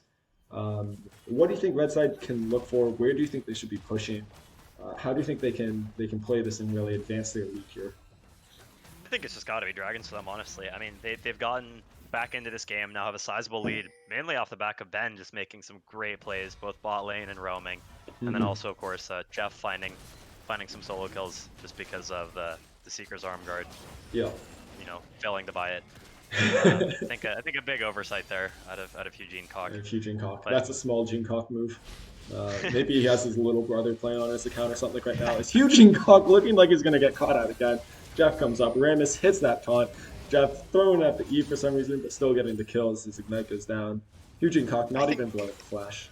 that is sort of a little indication of what's going to be happening for the rest of the game to this Kassadin, and that's why you really don't want to pick Kassadin into a team like this. You're just going to get locked down.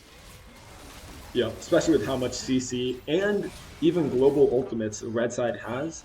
Really hard for the Kassadin to do much. Really hard for him to even split push and try and look for a 1v1, since red side just has so many ways to get there. As you see there, Pantheon and Galio coming in. Actually, Pantheon running out, but then going back in as his team comes through. Really It's a clever bait by Geoff. Yeah, some good stuff out of red side here. Yeah, I mean, Will was fresh off of 5 stacks from killing Ramus, and as you know, when Darius has 5 stacks, any attack will apply five new bleed stacks onto his next target, which maintains the extra attack damage he's getting, makes his ult super strong, and that kind of thing. So obviously, whenever you're playing Darius, you're looking for chances to use those. Basney doing a really nice trade, killing the Graves there with his ultimate, able to ult Graves ult and get him killed down. And as well as you saw, as Thomas was talking there, Eugene Koch looking to go in onto the Kaisa and then doing a great job healing his ADC out, using his W to make sure that no one's able to get on top of the Kaisa, and then using that knock up as soon as Kassadin does come in on top of the Kaisa. Some really good stuff. Seems like maybe a support diff game here, as Ben seems to be coming up clutch in a lot of ways. Yeah, seriously. And both top laners, I think, are doing pretty well as well. Maricio's making a ton of plays by himself, while Koisa, lost the laning phase for sure. He's really been making the best of that situation, finding picks for his team. So I think great job to all of them. I really don't like Lance getting caught top lane. I think that really puts him behind. Maybe he can find something here.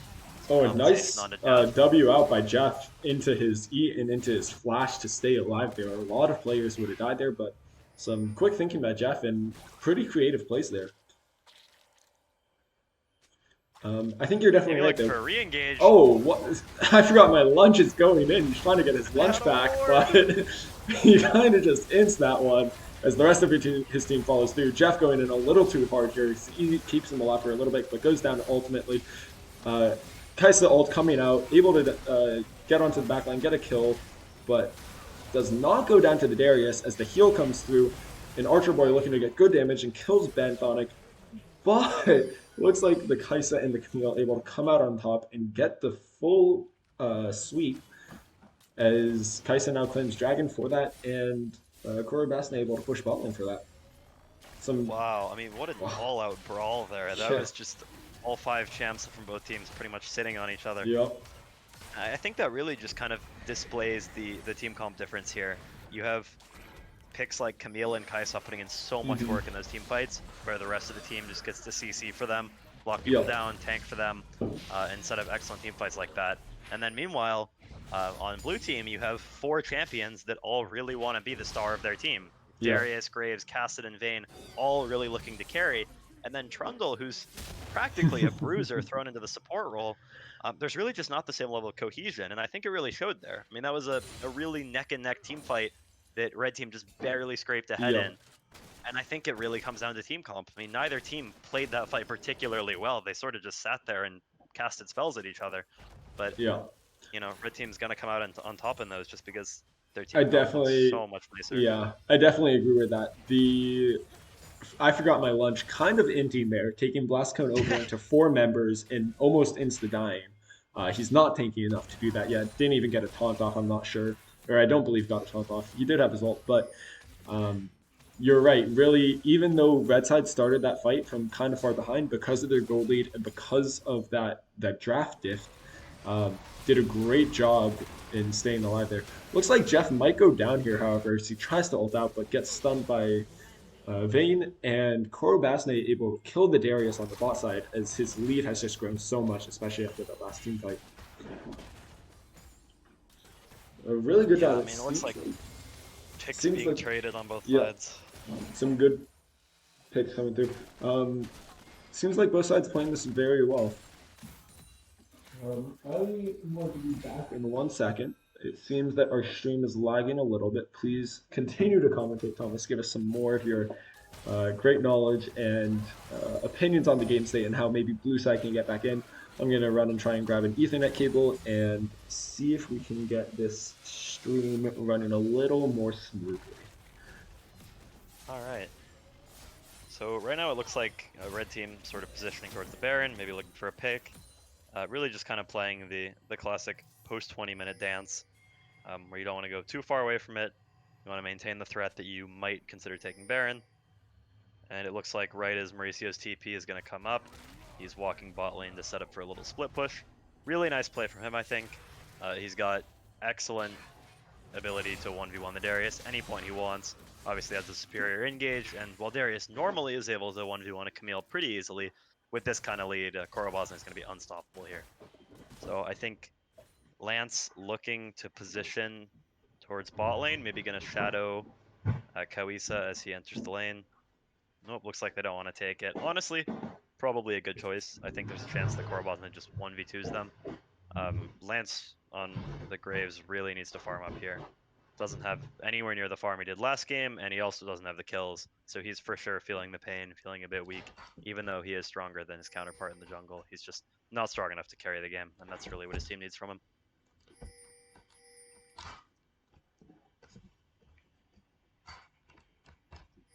Looks like my game froze for a second. Maybe that's Alex plugging in an Ethernet cable. I hope so. Frozen again. We do have no Gale Force on either ADC, interestingly enough.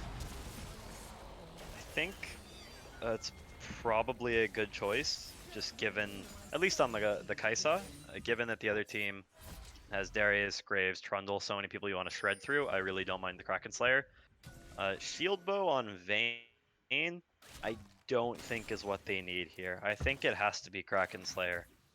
Even though Camille is such a threat, just diving Vayne in the backlines, I think that without the Kraken Slayer, you just don't have enough damage. You have to rely on Trundle to peel you here. So we'll see if Vayne's going to be able to put up the damage that she needs to, but without the attack speed from Kraken and the true damage, I think it's going to be really, really hard to kill Camille, Pantheon, even the Rammus. Even when they get locked down, there's not enough damage. Mm-hmm. And look like Corbasne going down there as he kind of overextends. Red side not really able to take anything back for that. So early game gets a little bit paused here. Let's see if... I'm not sure if my Ethernet cable has fixed this problem.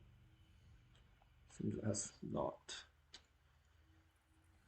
Sorry everyone as we run into some more technical difficulties here.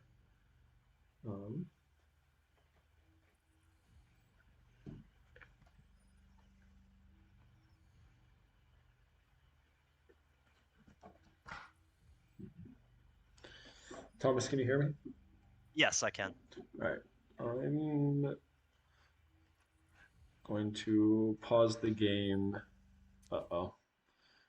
I have been kicked out of spectator mode. That is sad. Shoot. Okay, maybe closing tabs is the way to go. Yeah, I'm not sure. Sometimes EL Wi-Fi is like really good, and then sometimes it's just not. Let's see if I can. Let's change that.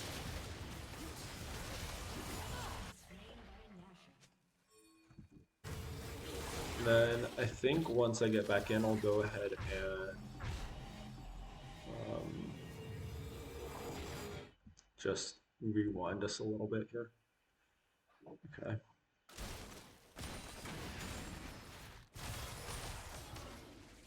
How far back do we need to go?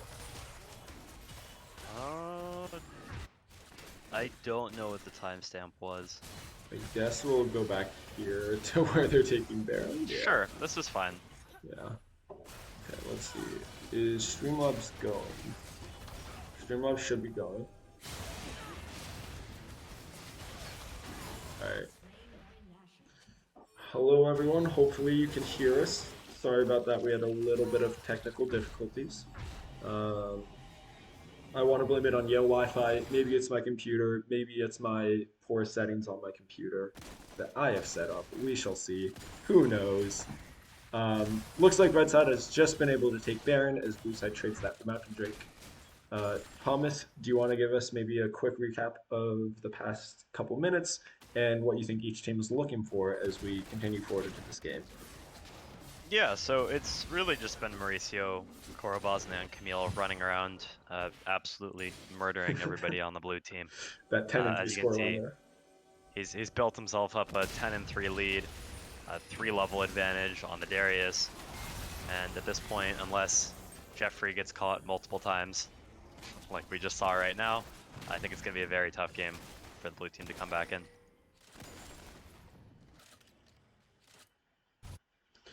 Yep, and especially with Baron buff over onto red side here makes it look very daunting for blue side. Especially because it doesn't seem that they have any clear win conditions here. As Hugin Cock is not huge this game. This is 4v5. Looks Maybe like this is they're their going chance. Or Basnet just continuing to push Mauricio's bot. even Looks there like than he's 3v5 responded now. actually. So much tank from the red side though coming through, able to kill off the Vayne before she gets the Rammus.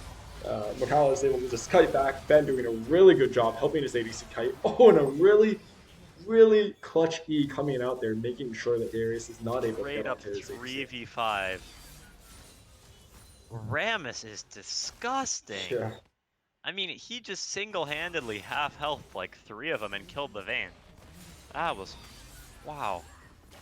Okay, this game is just over. If they can't win a 3v5 or 5v3, then I don't think they're winning anything. And that was without Mauricio there too. Mm-hmm. Yeah, it's pretty crazy that red side is able to still just win that out. Looks like they're going to take 2 inhibs for this and have a pretty clear just dragon into top inhib end game here. But is there anything, Thomas, that you think Blue Team can do here to kind of get back into this game, salvage it, try and get to even footing? I mean, this is looking like a go next to me. I don't know. I think it's so hard to find any kind of miracle play here. Last game, you know, at least they had some towers mid so they could run it down mid and try and find a win, which ended up working. But this game, I mean, what is there to do? They've got super minions pushing in everywhere. There's never going to be a push lane. They can Looks find a like pick like this. Ben This might is get great. caught out here as he tries to continue walking out. Does not have flash. Looks like he will ultimately go down as he already put block it. Darius ult coming out. Maybe a little overkill. Would have liked to see him maybe save that, as I don't believe it's on his level 3 upgrade for it. Especially with Dragon coming up here, he should not have that ultimate for Dragon, which maybe a little troll there, but red side looking like they're getting boards down for this upcoming Dragon. Ben should be up in time and has ultimate. Ultimately, Yeah, probably, I don't know how they can test yeah. this. Even I with mean, that nice even if they pick, get a pick, it's just, well, I mean, he's here in time. yeah, Ben So should be they'd here have in to get time. like Yeah, some other pick, and it's just so hard. If they're winning, sorry, if they're losing team fights 5v3, does a pick even mean anything? I yeah, mean, yeah, it's nice, but I don't know. Maybe it just means they don't get run over quite as hard. yeah. Looks like red side is trying to set up a bait rush here. Really nice ward over by Will, figuring that one out, realizing something was up. But ultimately, not going to be able to do much with that as red side looks like they're just going to take this dragon. Lance is going in for No the hero contest. steal. They Let's have see if good Lance can wards. do it. Looks like he's not going to be able to take Baron this time. Geoff trying to chase him down here as it goes down They just look for too an ult. quickly. Oh, And Lance is just going dead. to go Oh, down. no. Oof. And just look at how tanky all of the members on red side are here. Even Geoff on that Pantheon has so much tank. Corey Basnet able to go in onto the struggle, hit the ult, hit the Galley ult, and Geoff comes in over top. A little bit overkill, but they're just ending the game. So it Doesn't matter. They got it. Yeah. Looks like they might even just dive these towers just for the fun of it. KD pad, Geoff flash, roll, Camille coming out, Galio going in, Locket coming out, Vayne going down, just everyone on blue side going down, clean sweep across. Corey Basnet does go down. KDA goes down a bit, but does not matter. They get the win. We're going to game three, everyone. Get excited.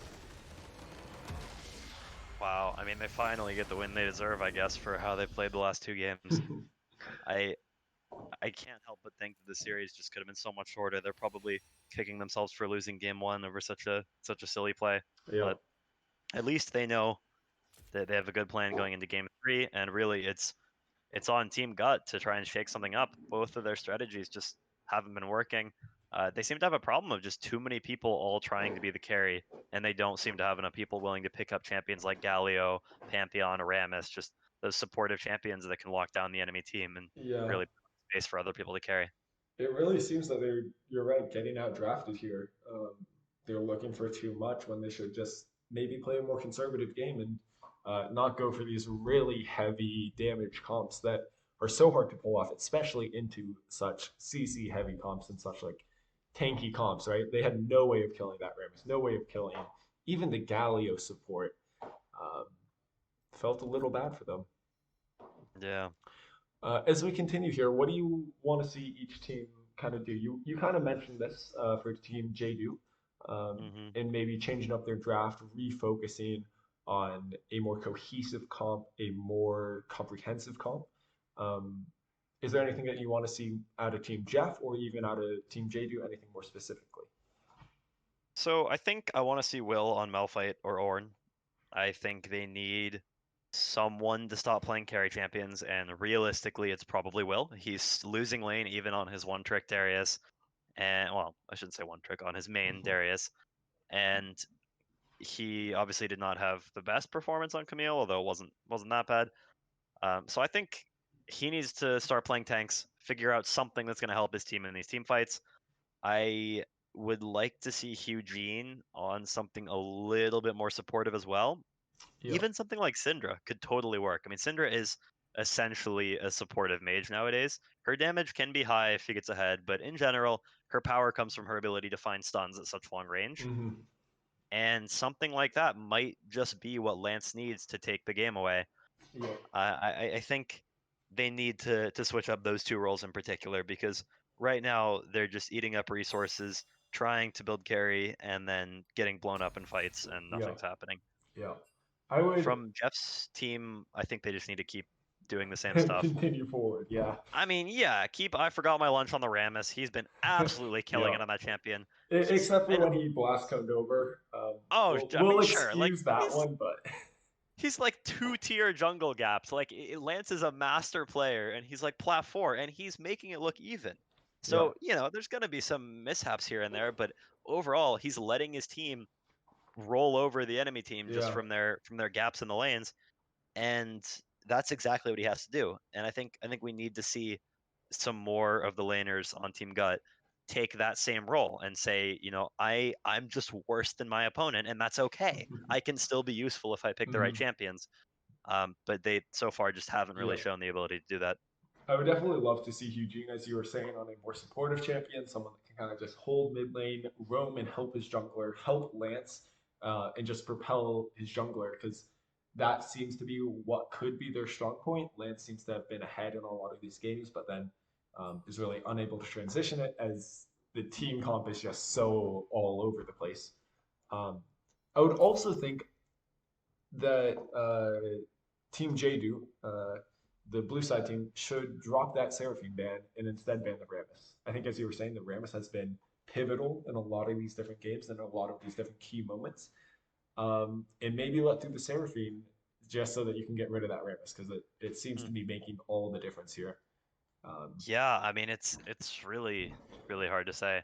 I think the problem with trying to drop something like Seraphine for Rammus is that one, Jeff Seraphine is pretty scary, mhm. and two, he's just gonna pick Nunu. I mean, that's another champion he's comfortable That's on. And true. while it Yeah. isn't quite as brain dead per se as the Rammus is, it's still sort of a high impact tank jungler that can fall behind and still be useful. So I don't know. I mean, I think they are going to need to change something up, and maybe that's it. But it's really hard because they definitely are getting a lot of value out of throwing Jeff onto these uncomfortable picks. I mean, that Pantheon game was pretty bad. Like he played pretty well and obviously won the lane, but he could have been doing so much more on that pick into something like the Kassadin that won't even build the Seekers. So I think, I don't know, if they're going to trade Discomfort on the jungler for Discomfort on the mid laner, I don't know if it's going to be worth it, but maybe they're going to have to make that change.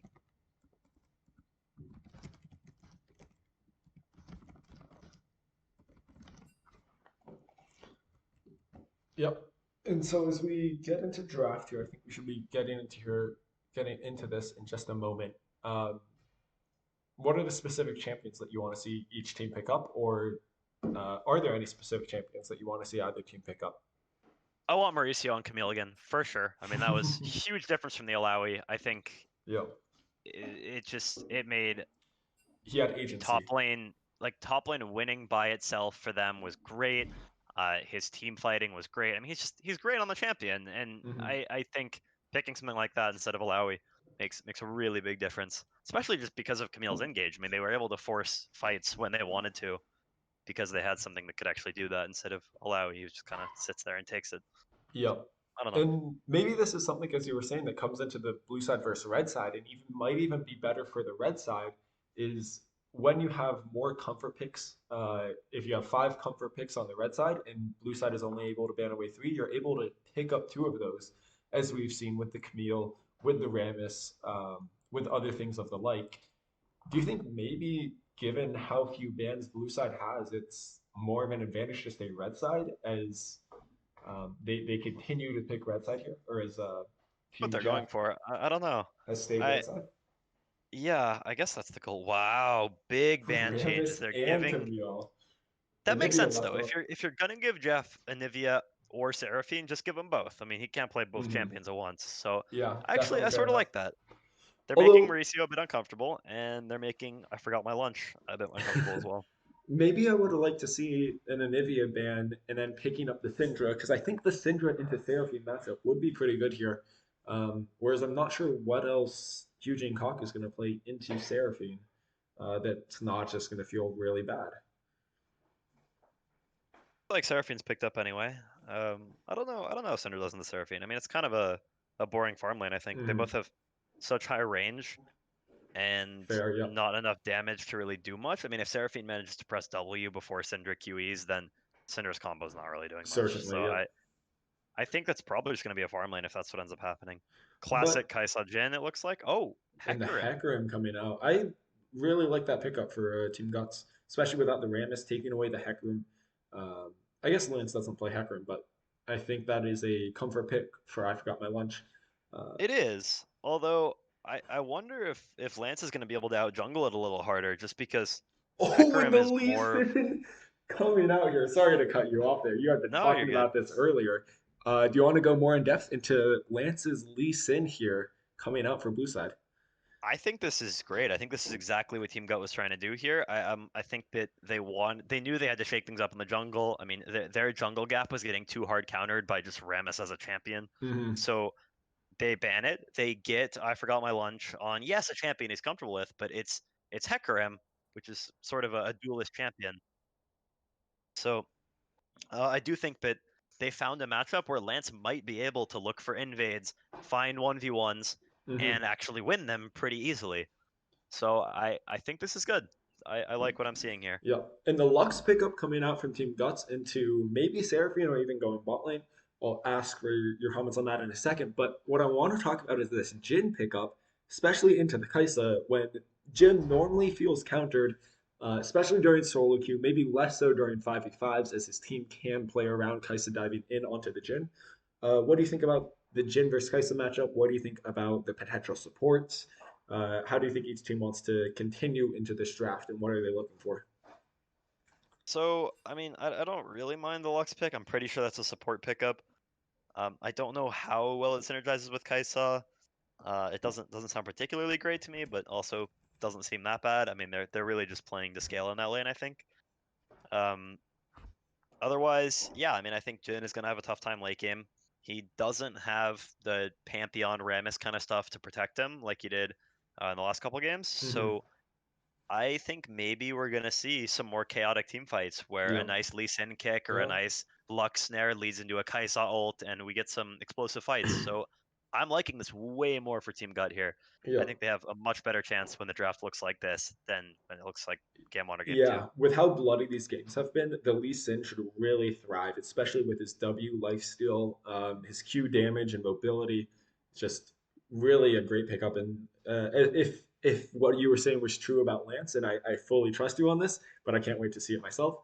Uh, I'm excited to see how this changes up the jungle matchup and how these will affect the lanes, given that Lance for the last few games has kind of just been power farming. Also, to all our listeners out there, it is a Darius ban on R4 there. That nice blink red slate is a Darius ban going over from red side to target Will on blue side there. Um, Ooh, I kind of want to see Kled. Let's see the Mauricio Kled. Alistar coming out for a ban. Interesting. I honestly could like Rakan here, maybe. Given his mobility, we'll see what they decide to take. Leona, maybe.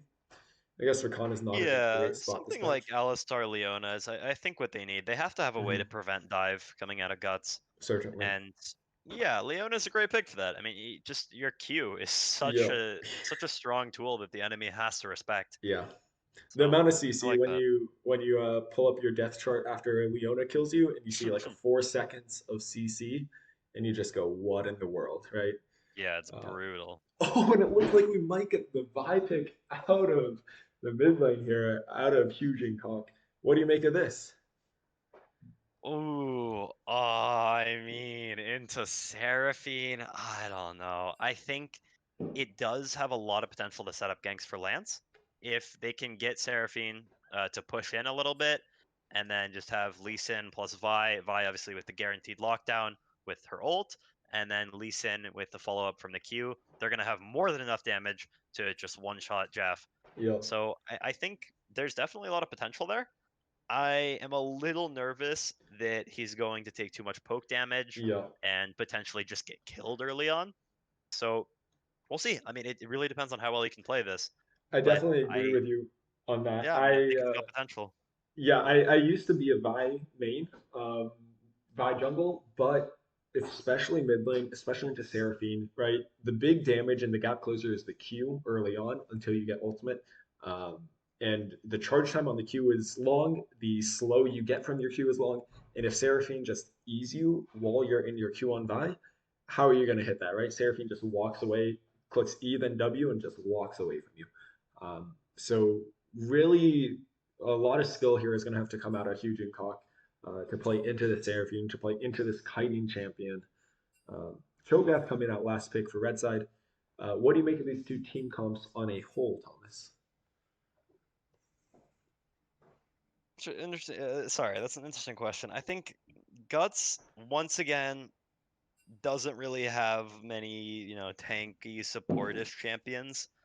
So they're sort of facing the same problem, but it's definitely less than they were in the last couple games. They have Pantheon, who can provide a lot of critical CC later.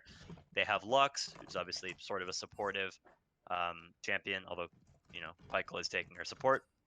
And then Vi as well is sort of like a bruisery CC champion. So I think Mm, they definitely have a chance to win team fights, but it's for sure the Jeff's team on the right, the red team, that's it's favored when it comes to team fights. They have yeah, Leona, an absolute beast in team fights, and then Seraphine Hecarim with big potentials for wombo yeah, combos, massive CC chains. I think that it's going to be hard for Guts to make these plays, but they definitely have a shot. It's not like last game where we could kind of see what was going to happen from minute one.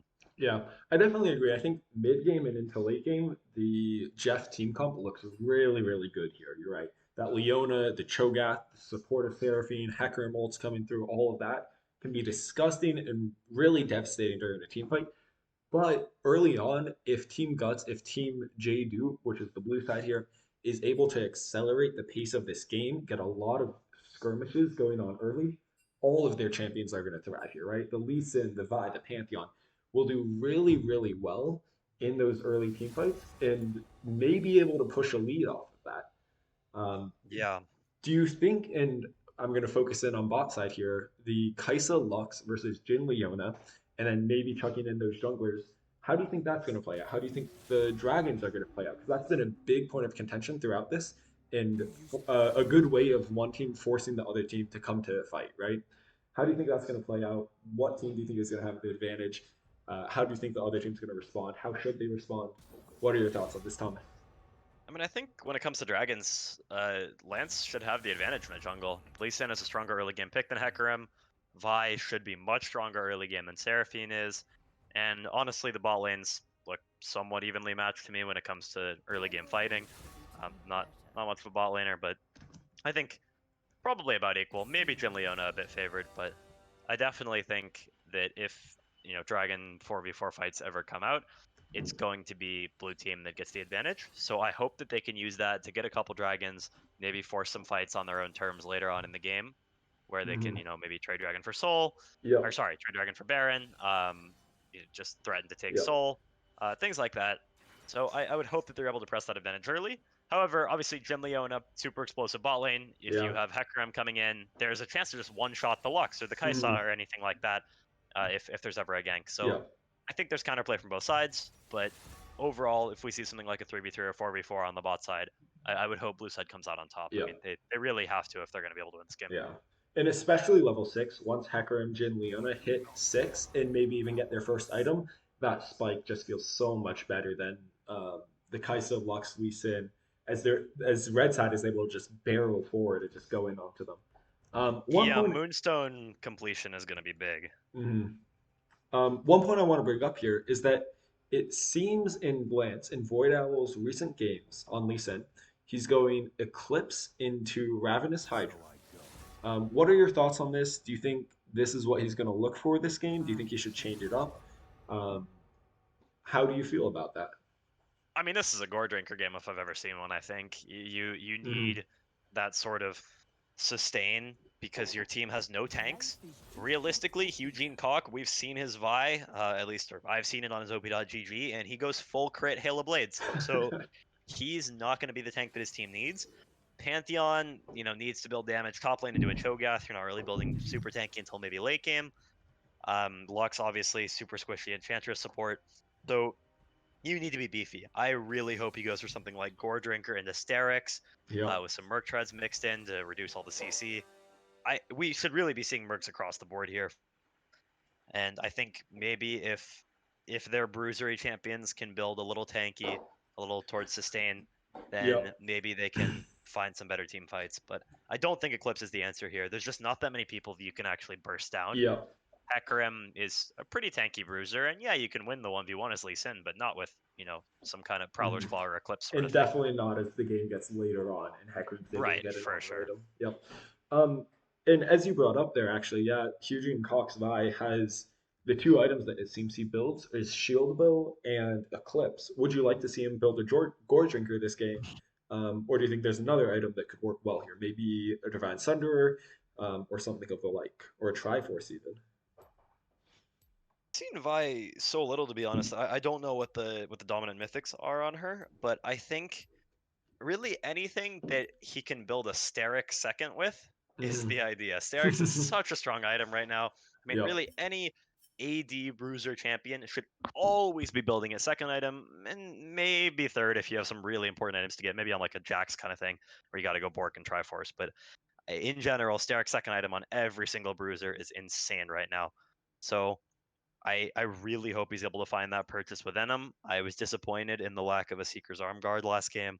Yep. Maybe he can redeem himself here, but just Eclipse Sterix, Triforce Sterix. I mean, hell, even go like Moonstone Sterix, and I don't Yeah. even care. Just buy yourself a Sterix. Yeah. Then I think they'll be in a much better spot. Yeah. And on the edge of going too much towards LS and going too much into itemization here, um, I would actually love to see a Triforce or a Divine Sunderer coming out of the Vi, just giving her more of that tank shred, more ability to skirmish into that Hecarim and Cho'Gath. As it feels like Eclipse, she probably won't really get onto the Jin Seraphine. Maybe with an ult in a pick, if they have that vision set up, but I definitely agree with you that the Sterek second item would be a great pickup here. And then going into something like the Cleaver or the Death Stance, even. We'll see if Hugin Cock is able to itemize properly this game. Uh, Yeah, I really hope so. I hope his team sort of lays down the law and tells him what to build because he definitely has a very, very solo queue mentality Mhm. when it comes to building items, and it just isn't gonna work here. I mean, you're just gonna get CC'd and killed. Yeah. And then let's go ahead and look over at Team Jeff here. What do you want to see the builds on their side? What do you think their strengths are? What do you think they should be pushing throughout this game? I mean, this is a clear gale force from Jin. You have to be able to get Yeah. away from the Lee Sin Pantheon. There's so much dive. I mean, you Yeah. need every escape you can possibly Yeah. get. And then I would hope lock it on Leona, Moonstone on Yeah. Seraphine, just kind Certainly. of the classics. I don't think there's really too much to Hmm. think about there. The one thing is Mauricio on that Cho'Gath has actually a number of options. I would like to see Chem Tank, to be honest. I think Turbo Chem Tank right now is a Interesting. super efficient item Okay. on tanks. It's super cheap. It gives you ability haste as the mythic now, as the mythic passive, which is very valuable on something like a Cho'Gath. And the ability to sort of run somebody down is so valuable on that champion when you're going to have these chaotic team fights where half of the Guts team is just diving into the back line. I think being able to just like run down Kaisa with a chem tank Hmm. is really really valuable. So I But hope he builds something like that. I think that even could into something have a lot like of value. even versus something like the Frostfire Gauntlet that provides that slow field and is able to provide maybe an AoE zoning um, extra passive ability here. You still think Yeah, Chemtake I would think be preferable? Frostfire's good, and I think that's kind of the textbook Cho'Gath item. Yeah. But I don't know if it's gonna have the same value into the Guts team. And I'm not really a tank player, so I could be wrong Mhm. here. But I think that just looking at the team that Guts has, they have so much mobility on every champion that I feel like Cho'Gath's gonna spend a lot of time sort of wandering around, wishing he could auto attack people. And Mhm. I think the Chem Tank will help him close the gap. But Yeah. whichever one Mauricio builds, I think is probably going to be a good decision. You Mhm. can't really go wrong with tank items right now. Although, to be fair, I do believe that Team J-doot, the left side, Team Guts, will simply be running into red side here. I'm not sure if Korobasne is going to have be running after people, Hmm. as I am decently Depends certain on would how be he plays fairly it. willing to bet. Yeah, that is true, and it depends how the game plays out. But we shall see as I this mean, game continues. he can try to play Peel, and that's fine. I mean, Cho'Gath can sort of fulfill that role. He has a lot of burst. He has a silence that's almost guaranteed to hit. So he does have ways to sort of peel for his team, and so I think Hmm. it's fine if he tries to play like that. But I'd almost like to see a sort of assassinish Cho'Gath here, where like he just goes chem tank, finds the Lux of the Kaisa every fight, and just runs him down and just chomps him. But we'll see. I mean, I think either playstyle's fine. I just worry that with something like the Vial being unstoppable, Lee Sin being so quick, and that kind of stuff, I think he might find it hard to keep up with those people diving his backline. But we'll see how it plays out. Yeah, definitely agree with that. So it seems like we have a short pause at the beginning of this game before the teams really get into it. We might be seeing two 5 point starts coming out here. Do you think either team is going to try and get kind of frisky with it and look for an invade? And if so, which team's level one do you prefer here? Oof, that's interesting. I really hope that blue team goes for some kind of invade here, just off the back of Lux Hmm. and VIQ. I think that their burst at level 1 is insane. Kaisa Hail of Blades with 2 CC abilities means that you get 5 stacks very, very quick. Yeah, So if yeah, Lux Q lands on anybody, or if IQ lands on anybody, they're probably just getting that kill. They even have Pantheon W if they need it, and Lee Sin Q is great follow-up. yeah, I do think in a longer fight they might lose a level 1 if there's actually a 5v5. Seraphine E plus Hecker MQs and Cho'Gath Q gets so hmm, much value. But I think they can try and invade just because I'm pretty sure it's unlikely red team will stack here. Yeah, it yeah. looks like they're going for a 5 point. Although I do say that. Are you able to screen share by the way? I think Oh, I'm yes, yes. yeah, cool. I also do believe that, as somebody mentioned in Twitch chat earlier, I have switched my game mode to borderless. And so hopefully we will not get any pauses if I need to alt tab and go fix anything. Uh, as I was saying before, though, that I do think the blue side, as you were saying, has a much better level one. And with those conquerors on Lee Sin and Pantheon, the extended fights, the extended trades seem very good for them.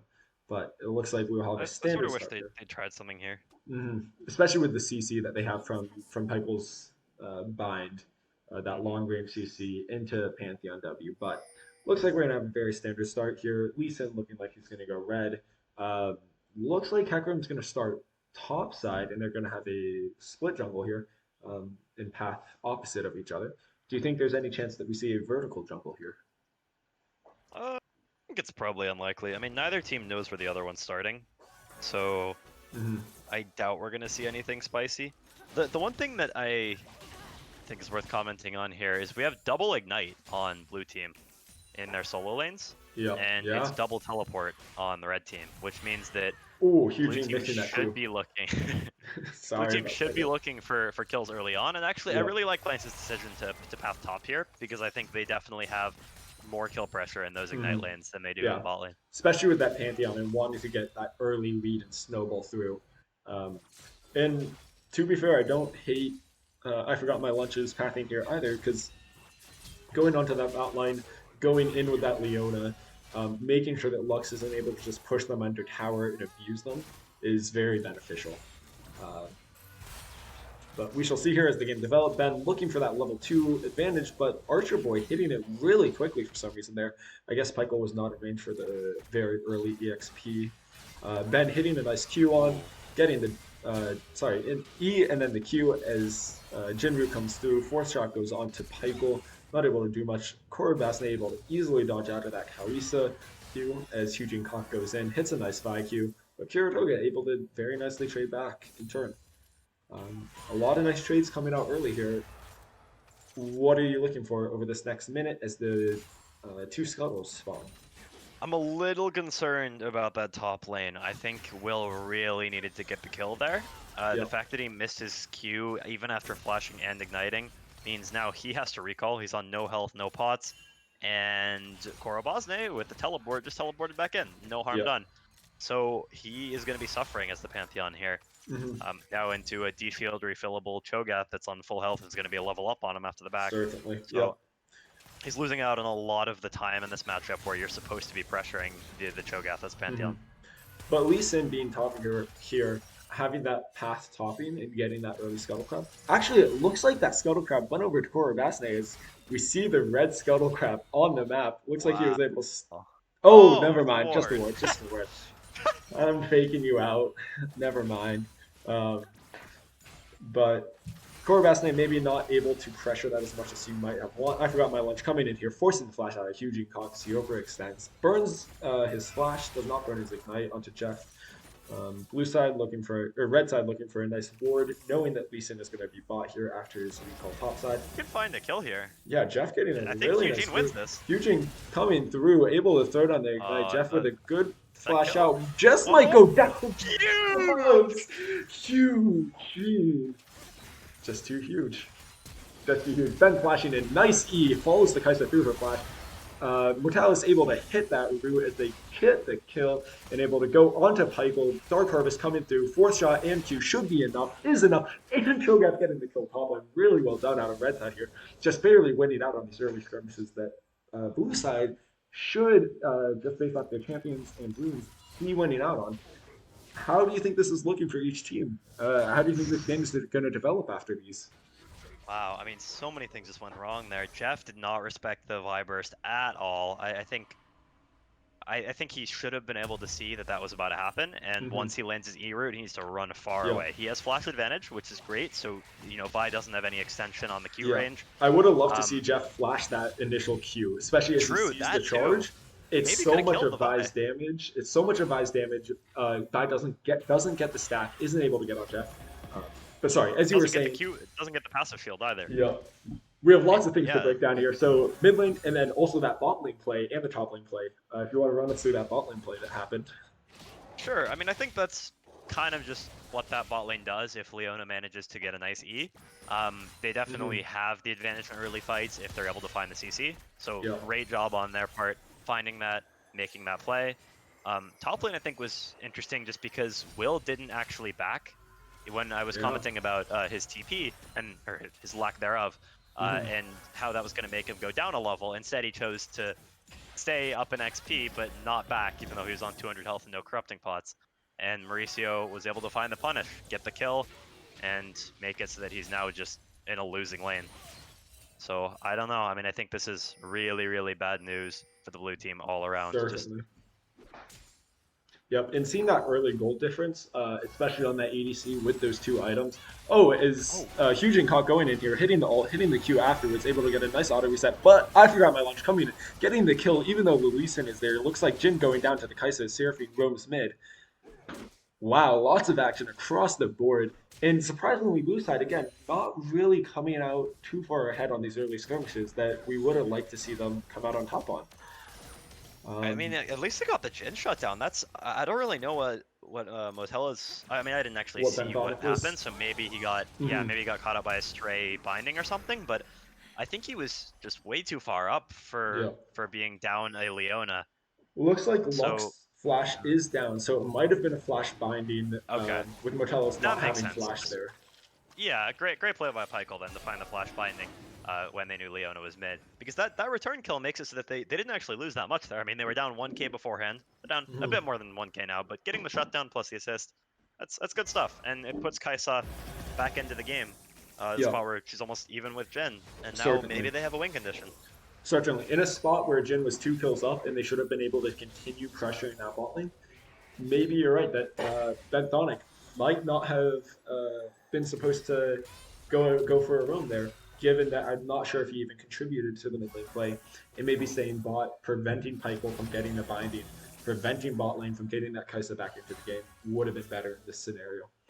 Um, Yeah, I mean, I think it was probably just miscommunication kind of thing. yeah. Looking top lane, how do you think this Pantheon is feeling right now? Oh, not great. I mean, Cho'Gath just fresh off a reset, up 400 gold. Yeah. Already has the bombies, 2 cloth armors. Yeah. It's looking rough. I think that especially post 6, that lane becomes way harder for Pantheon because you have a non-combat ultimate. Your ultimate is Hmm. designed for roaming, like he's trying to do right now. Meanwhile, Cho'Gath gets a 400 true damage chomp, Yeah. so it's rough. I think he sort of failed to utilize his early game Oh, strength. and Huge and Cock missing the recall cancel there. Um, He should be fine. yeah. He gets to shove it in and back himself, and Get a should be free all good. recall off that. Yep. But still, lots of action across the board. Only 9 minutes in, and we have 7 kills. Some really good stuff coming across from both teams. Nice plays. Blue side looking for the Rift Hero here. I'd love to see red side respond with that dragon. But it looks like Hyujin Kok is looking for a bot lane gank as Ben goes in. Jin hits the root. Not much is going to happen off of this. Jin hits an auto attack through, but they should know that the buy is coming down here. Seraphine, Geoff comes through with the TP. Really well done there, tracking, making sure that buy wasn't doing too much. Um,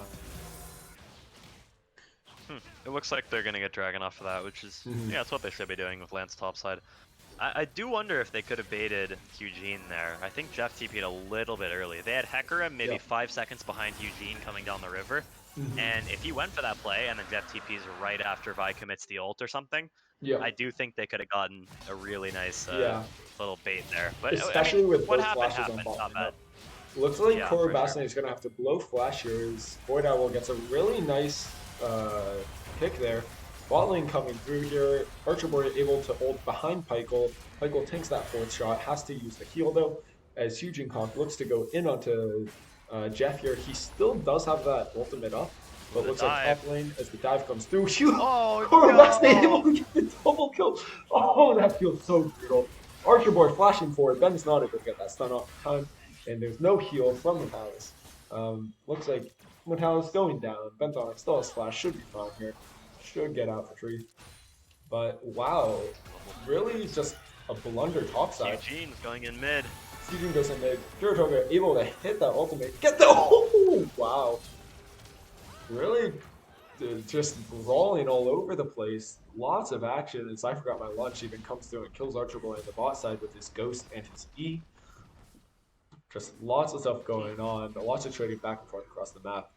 Uh, Good on Eugene to find the flash at the very end, right before the tower shot hit, pick up that trade-off kill. I think you can definitely see that he feels so much more comfortable on this champion, yeah. even though it's an off-meta pick, not a very good pick in my opinion.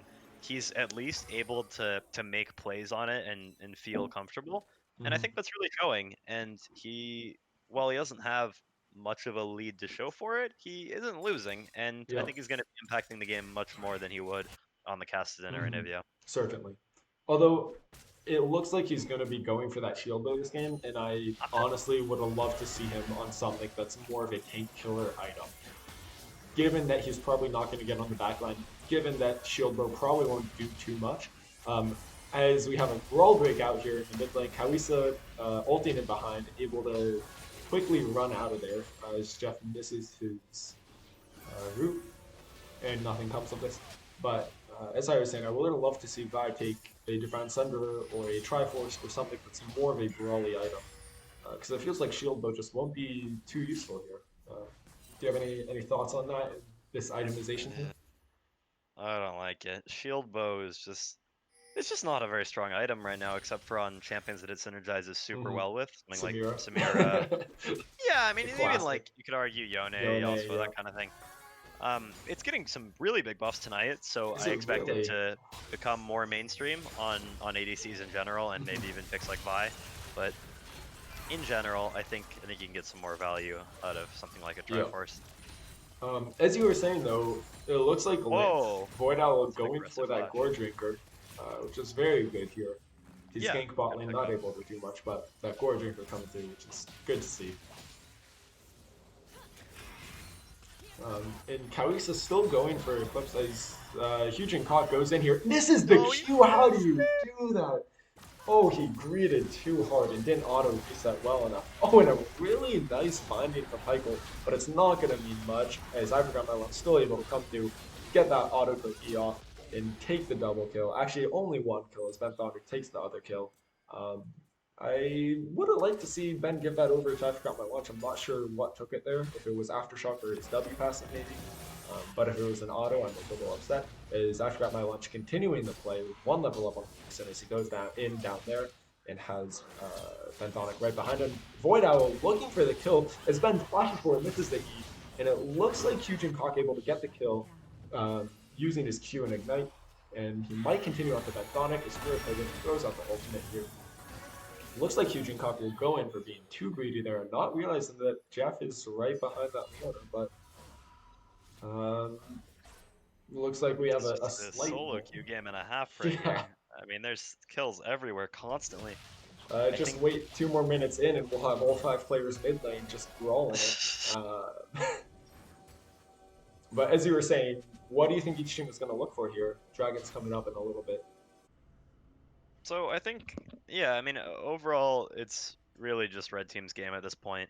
They picked the Mhm. scaling comp, they picked the team fighting comp, and yet they're winning the early game anyway. Yep. So they're really just going to be textbook, take dragon every 5 minutes, look for nice 5v5s, that kind of stuff. Try and abuse their advantage topside with some nice like TP flanks, that sort of thing. Hmm. Blue team, it's really pressure's on for them. They're gonna have to find some picks with Lee Sin, insects, Lux Qs, that kind of thing. Yep. So we'll see if they can try and work around objectives and just pick people off. Hmm. As red side actually looking to stack those dragons early. Something that we had thought would go over to the blue side, but it looks like I blue mean, is just yeah, they just giving got it such a up. big Yeah. lead. I don't know. The bot lane double kill early was really nice, and then the fact that they're coming out on top in all these skirmishes is just Yeah. making a huge difference. And all the trades across the map as it just goes back and forth and back and forth. It red side seems to constantly come out one kill ahead or one wave ahead or whatever it is. Even as Will is able to get that tower on the top side. Um, so looking at red side here, what do you think they can do? Or sorry, blue side. What do you think they can do to get back into this game? What are they looking for? Do they have any hope, or do they just have to look for red side to throw it? It's just Kai'Sa, I think. I mean, they have to try and play to peel for their Kai'Sa because the one thing that Red Team is sort of lacking is the ability to dive, really. They have Hecarim and Leona, which is something, but I do think that there is a world where Kai'Sa starts picking up some kills and maybe is able to carry this game, Yeah. but I definitely think it's tough. Yeah, I agree with that. I think That's the 1v5 Kaisa potential is there, given that Cho'Gath, Kaisa should be able to just E out, Q out, just continue running from it. Even when the Hecarim comes in, if she gets an auto off and is able to get the ult off, has very good survivability there, especially with Gale Force. But maybe looking a little dire across the board. As yeah, I killing that think Cho'Gath is going to be really hard. for red side with Yeah. no AP. Uh, but So it looks like he did go for the Frostfire Gauntlet. Uh, Probably the solid choice. I mean, mhm, I don't like it because I don't think it's as spicy as the Chem Tank could be. yeah, Just able to run down the Kaisa, but I don't know. I don't mind it. It's obviously a yeah. very good item on Cho'Gath. I do think that given that they're not that far behind, given that they have Seraphine ult, Hecarim ult, Leona ult, they have good engage tools, so he doesn't necessarily need it. Hmm. Looks like Seraphine's TPing down here as Curtain Call comes up, pokes them off of the tower, makes sure that they don't take that tower, but Huge and Conk going in here, Pantheon ult coming in over the top as Geoff's ult comes in, make sure that they get the disengage clean there.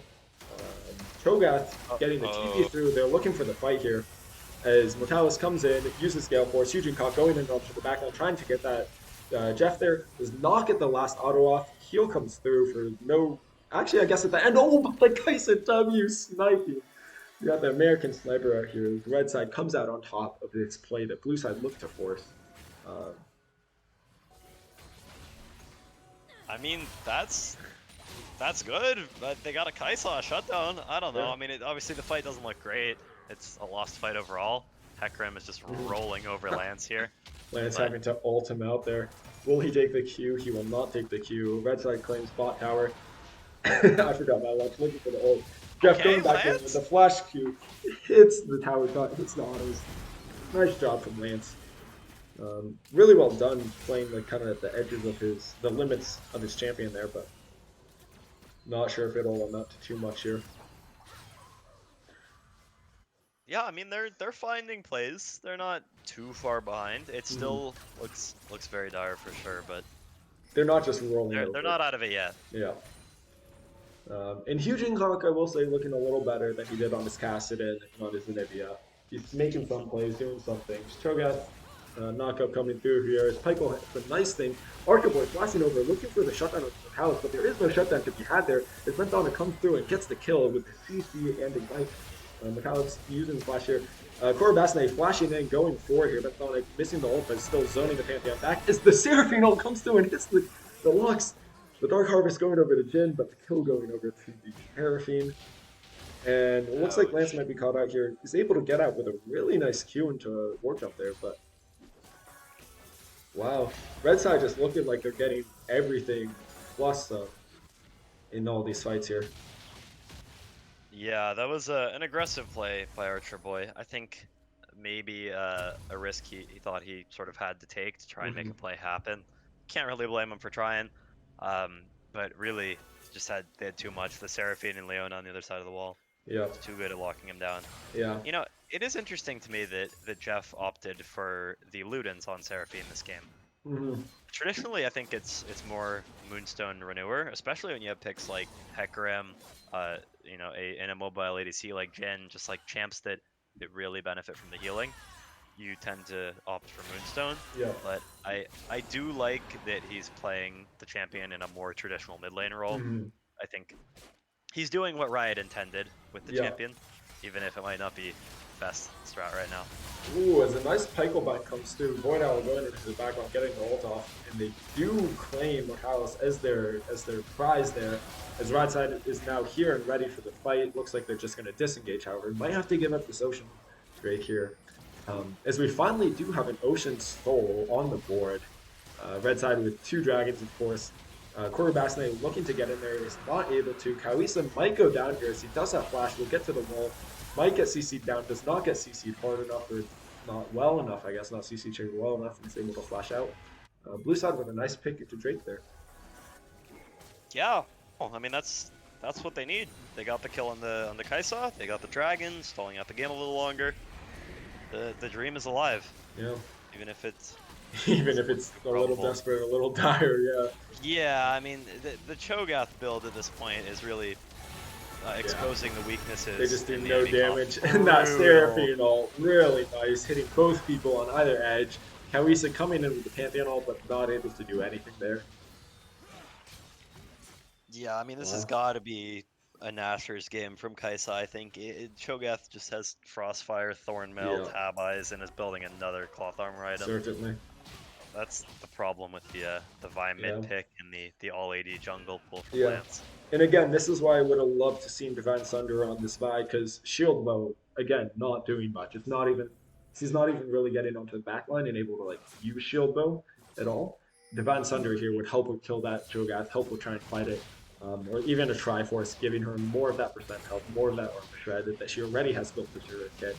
Um, but Hugin Cock taking golems down there and then looking like he's just gonna go push up bot lane. Um, Yeah, I mean, Dylan as is. his build just doesn't really reflect the way that they have to play team fights. Like, let's say he does get on the Jhin and one-shot the Jhin by some miracle. Hmm. That doesn't really change anything. I mean, Yeah, yeah, Motella's is strong, but the real strength in team fights is coming from just Cho'Gath Hecarim yeah. running at people with a Seraphine lobbing ults behind them. Mm-hmm. And Bentonic gonna hit an E here, hits the Q. Jinru comes through long range. Kurotoga unable to hit that E as it's just out of range there. yeah, this is gonna be tough. Yeah. Pressure's mounting from the make a play. Corbaste doing Oh, a really good Eugene's getting job caught here out. onto Eugene. Probably has the ult. Shield Bow comes through, but it will allow him to live, so I guess I take it back. Shield Bow doing a little bit of work of letting him live there with his flash, but he's not able to challenge Corbaste at all. Corbaste even taking power for half of that engage there. As the Jhin ult comes through, it looks like they're going to engage this 4v4. Easy kill onto that Lux as will go down here as well. As Banthonic's CC comes through, I'd love to see red side turn towards Ban. Looks like they will. Hecarim is starting that up. Ben getting a couple of wards down as the red team slowly filters over into Baron. And Eugene Cock is bot lane for some reason. But I guess though, looks like Usad's just going to push out waves. Yeah, I don't really blame him. I don't think they can really contest this. I mean, Yeah. this is just Lance trying for a steal. If he finds it, great. If he doesn't, well. Let's see, he does have Blast probably Cone. game Blast over. Cone's the wrong way. Throws the Q in, hits Okay. Bentonic. Oh, wait, early Does not smite! go in. Oh, Cho'Gath Chomp, Oh. of course. Yeah, Mauricio ults, gets it to 4 HP, and then they pick it up. Mm-hmm. I honestly But, would have yeah, loved to seen Geoff ult or Q in there and then just instantly ult Ben or something to just buy him a little bit more time. But I guess it's really hard to ask any Tumblr to get that smite still, especially against the Cho'Gath ult, as you said. Looking a bit doomed for blue side here. Looking like Team Geoff gonna pick up, I believe, their first win. Um, yeah, I really. Oh no. Eugene just walking straight into. Corobasne doesn't have ult, but it seems he won't even need it. Shield Shield Bow bow gets technology? rocked. Doesn't do much. Oh, or it might. Okay, the team is here. But I forgot my lunch is also here. As he ease in, Corobasne hits one last knockup as he is able to bait Geoff in. Seraphine ult comes through, red side comes through, and they just kill him. Eugene Cock baiting his team into a horrible fight there. I mean, by any standard, that was an excellent fight for blue team. It's just you have a full armor Cho'Gath into a full AD team, and he just doesn't die. That just sort of demonstrates how little there was to be done, because I think that was exactly the kind of fight they wanted to find. They get the potential and Geoff coming through on the back line. Oh no. Kill him that as Archer Boy will go down here. It does go down here as well. Eugene Cock, the big man, left alive, but unable to do much as red side will get onto Ocean Soul here, pick up a couple towers, and continue pushing their lead. And it also seems that on our Battlefly tournament here, Team Geoff is already marked down for a 2-1 win, which seems to be predicting the future, but I see very little chance that blue side comes back here. Thomas, do you think there's any way that blue side can come back here, or is it just fully doomed? Well, I think we're about to find out. Let's just watch this one in silence as red side walks over blue team here. I mean, they didn't even take any damage, really. Yeah. It's so brutal. Chef Kawisa, still on Solanius if he needs it. Yeah, Kawisa on 0-8 now. Really just brutal across the board. Looks like red side isn't even going to go for that Ocean Soul, just going to continue in. Ben hits the ult, hits the slow. Nothing comes of it. I forgot my lunch going in after the Lee Sin, poking them out as the rest of their team just takes the towers. Looks like our screen is freezing a little bit, but I think we know what's happening here. Seems that red team with a 10K gold lead, 20 plus kills, and shutdowns on every single member is going to come across with the win here. If the game Yeah, will I win. mean, But I think they just comp diffed them really all three yeah. games. I think this is a really great example of how much team cohesion matters in League of Legends. Hmm. And when you have some pretty evenly matched teams, maybe with some different strengths and different roles, but overall, pretty even overall. You just it matters so much how strong your team is in big team fights, and the blue team in all three of these games just really couldn't find the right champions for their players. Maybe it's just champ pool issues. Maybe it's, I don't know, players just not wanting to sacrifice the carry role. I don't know what it is, but they're going to need to figure that out before the playoffs come around, Hmm. just because every other team is going to be willing to punish that. They're willing to pick Malphite, pick Cho'Gath, pick Rammus, pick all these champions that just completely shut them down. Yeah, I definitely agree with that. It really seems, let's double check. Yep, they are out of game. It seems that red side has closed it out.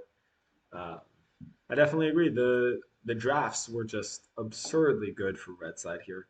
Um, just feels bad across the board for blue side as they picked these really high damage, very volatile teams that if they get ahead, you're right, they can snowball really, really well. But when even or behind in team fights, just is so hard to play. It feels like a solo queue game to play versus playing versus a 5v5 team or a 5-man stack team. Um, Interesting stuff here. As we go into playoffs here, Thomas, what do you think each of these teams should look to improve on? What do you think their takeaways should be from this last game with the round robin that ultimately does not matter as we go into playoffs since all four teams make it to playoffs? I think Mauricio learned not to play Alawi. I think um, that Team Guts, or whatever their official name is, I think learned that they really need to go into flex and practice just better team compositions. They have to find some way to make it work. And other than that, I mean, I really think that there's just some things individual players can work on, maybe not overstepping, Hmm. map awareness, that kind of stuff. There were definitely more picks than there theoretically should have been, but I think that's always going to happen.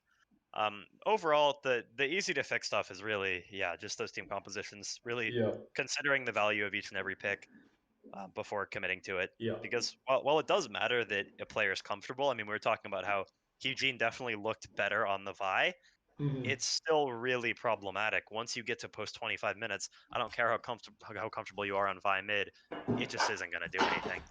Yeah, yeah, I definitely agree with that. The team comps and trying to balance out that comfort versus your composition and the cohesiveness of your team and how your team is going to work as a whole uh, really takes a huge effect here.